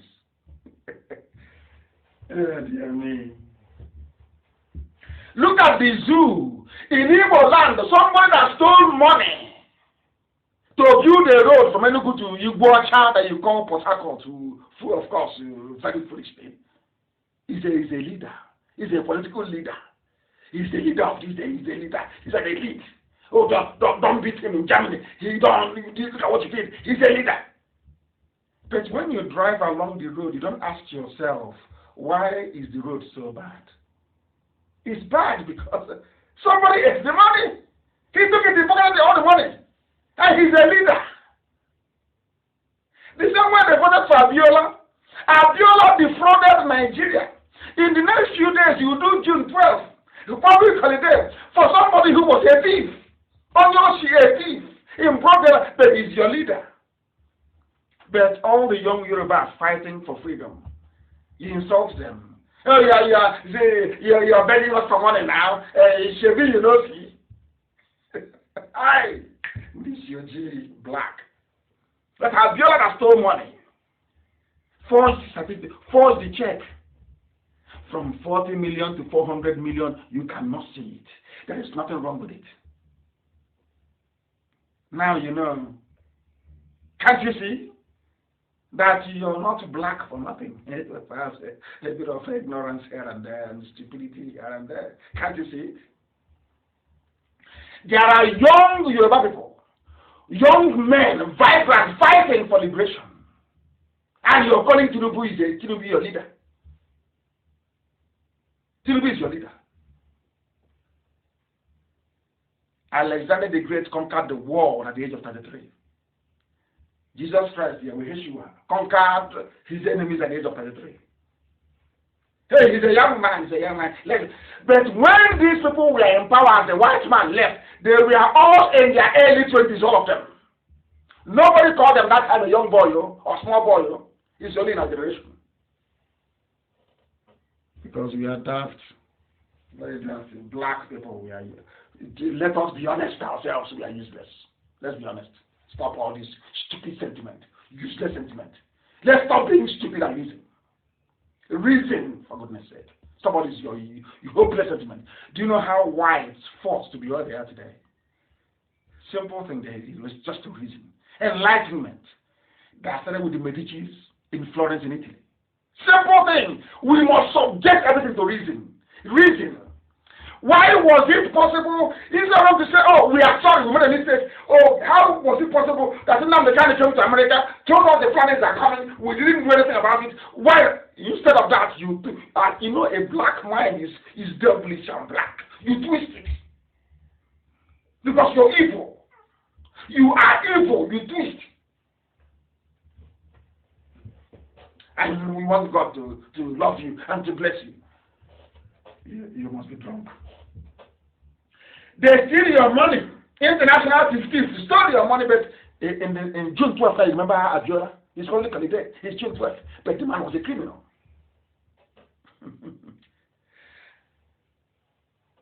Gani, follow me. Fela, that should have public holidays, even 2 days in a year. 2 days in a year. No, they don't have public holidays. So. It's a thief. Zoo. And you have I can't understand it. You have people that claim they went to school, they studied, and they managed to, with their final alawi from youth service, because they don't have any jobs in the zoo. And before they become unemployed, they managed to, the last allowance they paid them at the youth service camp, they used it to buy Infinix phone. They bought some credit and they joined the army of social media commentators that you have. And you will have thought that they went to school, at least the rest of them studied. And I keep asking them, I said to them, can you show me a freedom fighter anywhere in the world? A freedom fighter that wants to change, redraw the map of that country. Not just a social crusader, no. That is not either in jail, in the grave, or in exile. Show me anywhere in the world. They have none. And I keep asking them, when the life of Prophet Muhammad was on that, Prophet Muhammad, did he flee from Mecca to Medina or not? They say yes, he fled from Mecca to Medina. Did the parents of Jesus Christ take him from Judea into Egypt to escape the infanticide of King Herod? They said yes. Did Moses flee from the palace of Pharaoh? They said yes. Did Nelson Mandela flee from South Africa to come to Igbo land for some time? The answer is yes. Then, what is the problem? But because they are black, their brain is black, and they are evil, they always manage to turn everything good into. That is why blacks are poor all over the world. Individually, you may have made it, but as a group, you're still nothing. That is why when you go, the washing of plates, the sweeping of streets, the dirtiest jobs we do. Do you know why? Anyway, I've told you, haven't I? Somebody came. What happened in Imo State, I saw again, since a long time ago. Boycott elections. Boycott, they said no. It's a voter's card. Your PVC is your passport to success. You must hold your PVC. You must hold it. Now the card is evil, you must hold it. Do you know the funniest thing? After voting in Imo State, they still brought somebody who came forth. Went to the Supreme Court. People that voted was, let's say, roughly 870,000 people. But the Supreme Court allocated 950,000 voters. And that person is the governor. So I asked them, am I right or wrong? Oh, but you shouldn't have said it. But am I right or wrong? Black people. After voting, they brought somebody from number 4 to make him number 1. Is Fulani agenda. Fulani have planned all these things very well, and they know what they are doing. Fulani probably understand how foolish a black person is, especially those who are in Nigeria, and they're playing it very well. They know that the primary need or concern of every black person in the world is how to feed himself and his family. The need of the stomach is always number 1. And that is why we are very easy to trap. That is why we are very easy to deceive. That is why we are very easy to fall into traps we shouldn't fall into in the first place. If what I'm saying is very painful, you change. Change the way you reason. Stop being evil for evil's sake. That's what makes you black. Because you're evil. Show me the black country that is doing well in the world. I say, name one. Of course, I raise my hands to Rwanda, if they can sustain it, that is. Name one country. Everywhere they're begging for food, asking for handouts, begging America for aid, begging EU for aid. Are you not ashamed? You don't have no shame? You don't have any shame? Unbelievable.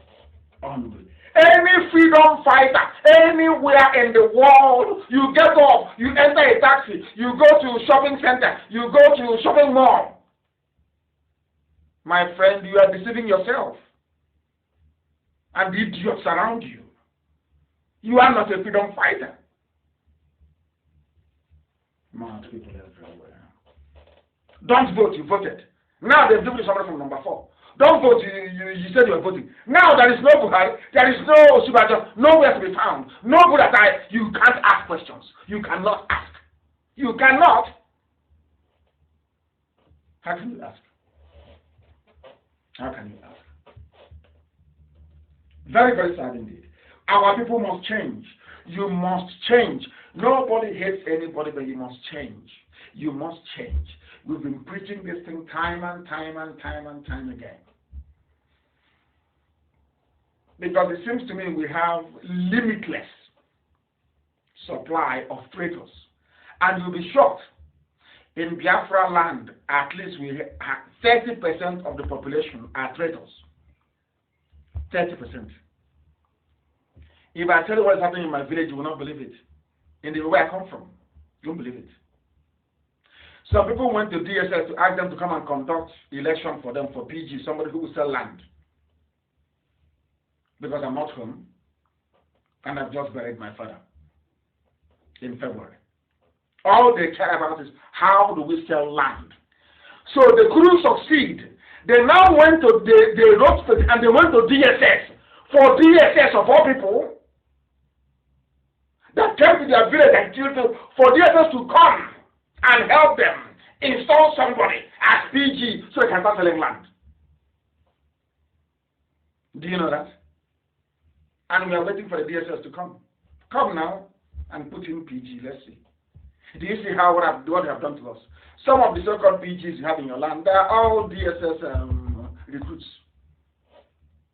And all of you in the DSS, starting from Awusa, anybody who is in DSS and you're from Awusa, you're from all these other ethnic groups, how can you be in DSS serving a Fulani agenda when they're killing people in Southern Kaduna?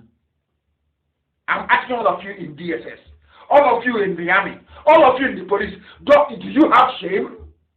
You are in a police force, you are in an army, you are in DSS, where the same people you are protecting and serving, they are busy killing your people. Do you see why I said that blacks are mad? Honestly, black people must be insane. How can I be working in a DSS where the overall aim and goal of that DSS is to hold my people down?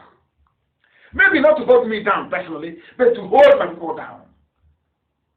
What can I serve there? Why? Why should I? Just explain that to me. Some of you don't know what is happening. You have no idea what is happening. Unbelievable. Unbelievable. Traitors everywhere. And to tell you how the traitors work, it really surprised me why you must be afraid of anybody from the south who is a Muslim. They are deadly. They are deadly. And why do I say this? The only Yoruba person to come out publicly to condemn Amotekun is a Yoruba Muslim. They are the ones that the Fulanis will use. They are the first port of call because something binds them together. Their religion, their loyalty. You people don't read. I said before, the supreme leader of Islam in Nigeria is the Sultan of Sokoto. It's just like Roman Catholicism and the Pope. If the Pope had to come down today in Onisha or in Anambra, for instance, and say, don't do Biafra anymore, I am sure almost half of the Catholic population in Anambra will follow the Pope. I'm being honest with you, that's how life is. Are you telling me that a Muslim who recognizes the Sultan as his leader will now come and fight against an army sent by the Sultan of Sokoto? Is that possible? It's simple common sense. That is why in Yoruba land, the person that spoke out against Amotekun and Oduduwa Republic is a Yoruba Muslim. You people don't, you don't know. Some of you don't, you cannot read between the lines. You don't know. The Muslim Rights Concern said that Muslims, listen up, Muslims in the southwest region of Nigeria will not be part of any Oduduwa Republic. Muslims, as I've been telling you, Afonja, Ilorin, Kwa, as I've been warning you from day one, that when the chips are down, they will align with Sokoto. That is why any Biafran politician counting on an alliance with Yoruba, you are really fool. You are a fool, because Yoruba Muslims, they are very prominent. Like the Tinubu, they will always go with Fulani. They will always go because Fulani are their masters. Fulani are their masters. In Biafra land, you take the secretary of Biafra land and give to a Muslim. That means your brain is not correct. It's not. Of course it's not correct. It's not. They planted these people. That is what they do. They plant them in your communities. So as their army is marching, they have somebody on the ground. So you don't find that you drive in a convoy to ShopRite to go and buy ice cream. And you're fighting the government of that place. You're not even ashamed to come out and say you're a freedom fighter. You know, people everywhere. Group of Muslims in Yoruba land said, we don't want to do the world. His name is Ishaq Akintola. The same thing almost sounded as Professor Akintola, who is doing a very good job. Doing a fantastic job. There are a whole bunch of Yoruba young radicals who are now asked to liberate Yoruba land from the shackles of slavery, of Fulani domination and hegemony. But do you know who they sent? Yoruba man. Muslim. We Yoruba Muslims, so we are not part of exactly what Hausa peasants did in the north. And today there is no more Hausa. It's a Fulani template. They perfected it over the centuries. Perfection. And that's what I'm doing with some idiots in Biafra land, in the coast. So you are a Muslim, want to lead the army of God, the children of the Most High, and you're Muslim. Oh dear me. When will you learn? Some of you don't even know the will of God, do you? If you see the will of God, you won't even know it. You won't know it. You won't. Because we are incorruptible. Whiter than white and whiter than snow. That is where we derive our arrogance from. We are directed from heaven. Everything I say is gospel. If I curse you, you're finished. Anything I open my mouth and say must come to pass. I told that the zoo will fall. It will fall. I said to Biafrans, I said, no, Buhari is our gateway to freedom. Of course, I have the clips. In fact, it's even played. Buhari is the way to freedom. Elohim told me in 2014. That man is your passport to freedom. Men will fall. Many will die. You will sacrifice a lot. But Biafra will come. Where are we today? Where is he? Asarok is empty. We need the world to know that Asarok is empty. And it's over. It's bye-bye soon. I want to see the British officer that will stand or sit in my face and tell me nonsense that people that concealed the death of a president should be allowed to be in the same country with others. I want to see the idiots that will say that in front of me. That's like a war. When we do things in the spirit, some of you don't know. How can you know anyway? The zoo is sunk. It is finished. It's finished. No amount of sabo implant can work. Plant as many sabos as you like. It can never work. Borrow every money in the world. Today they have approved another loan, 22.7 billion. Borrow all the money in the world. Bribe every diplomat. Buy every weapon from China. If I say we are going, we are going. You are about to witness a miracle that IPOB survives till now. managed to be lobbying at the center of power on Capitol Hill in USA, paying all our consultants in 3 continents of the world is a miracle on its own. I'm telling Fulani, waste all your money. Fulani, waste every money you have. Aisha, pour out your billions, waste it. Waste your son's stolen, the money you stole for your son. All of you, waste all your money in the north. Biafra will come. And you know me very well. I'm not very modest. As Biafra is coming, I'll be telling you. Can you see it? It is coming. Try all you can to stop it. Yet you cannot. Do you know why I do those things? It's to let you know that Chukwu Kikadi is with us. IPOB is not the creation of man. It is divine. That is why it is indestructible by man. And that is why we are under oath. Under oath to heaven, not to man. To be the best we can be every blessed day. I thank all of you for listening this very evening. We have short past the 2-hour mark that I had envisaged before we commenced. I will only encourage you that if you're not on Twitter, you must go on Twitter very imminently. If you look on social media, you must come on Facebook. I love the battles and I love the fight. It's amazing. I love it. Because we always win.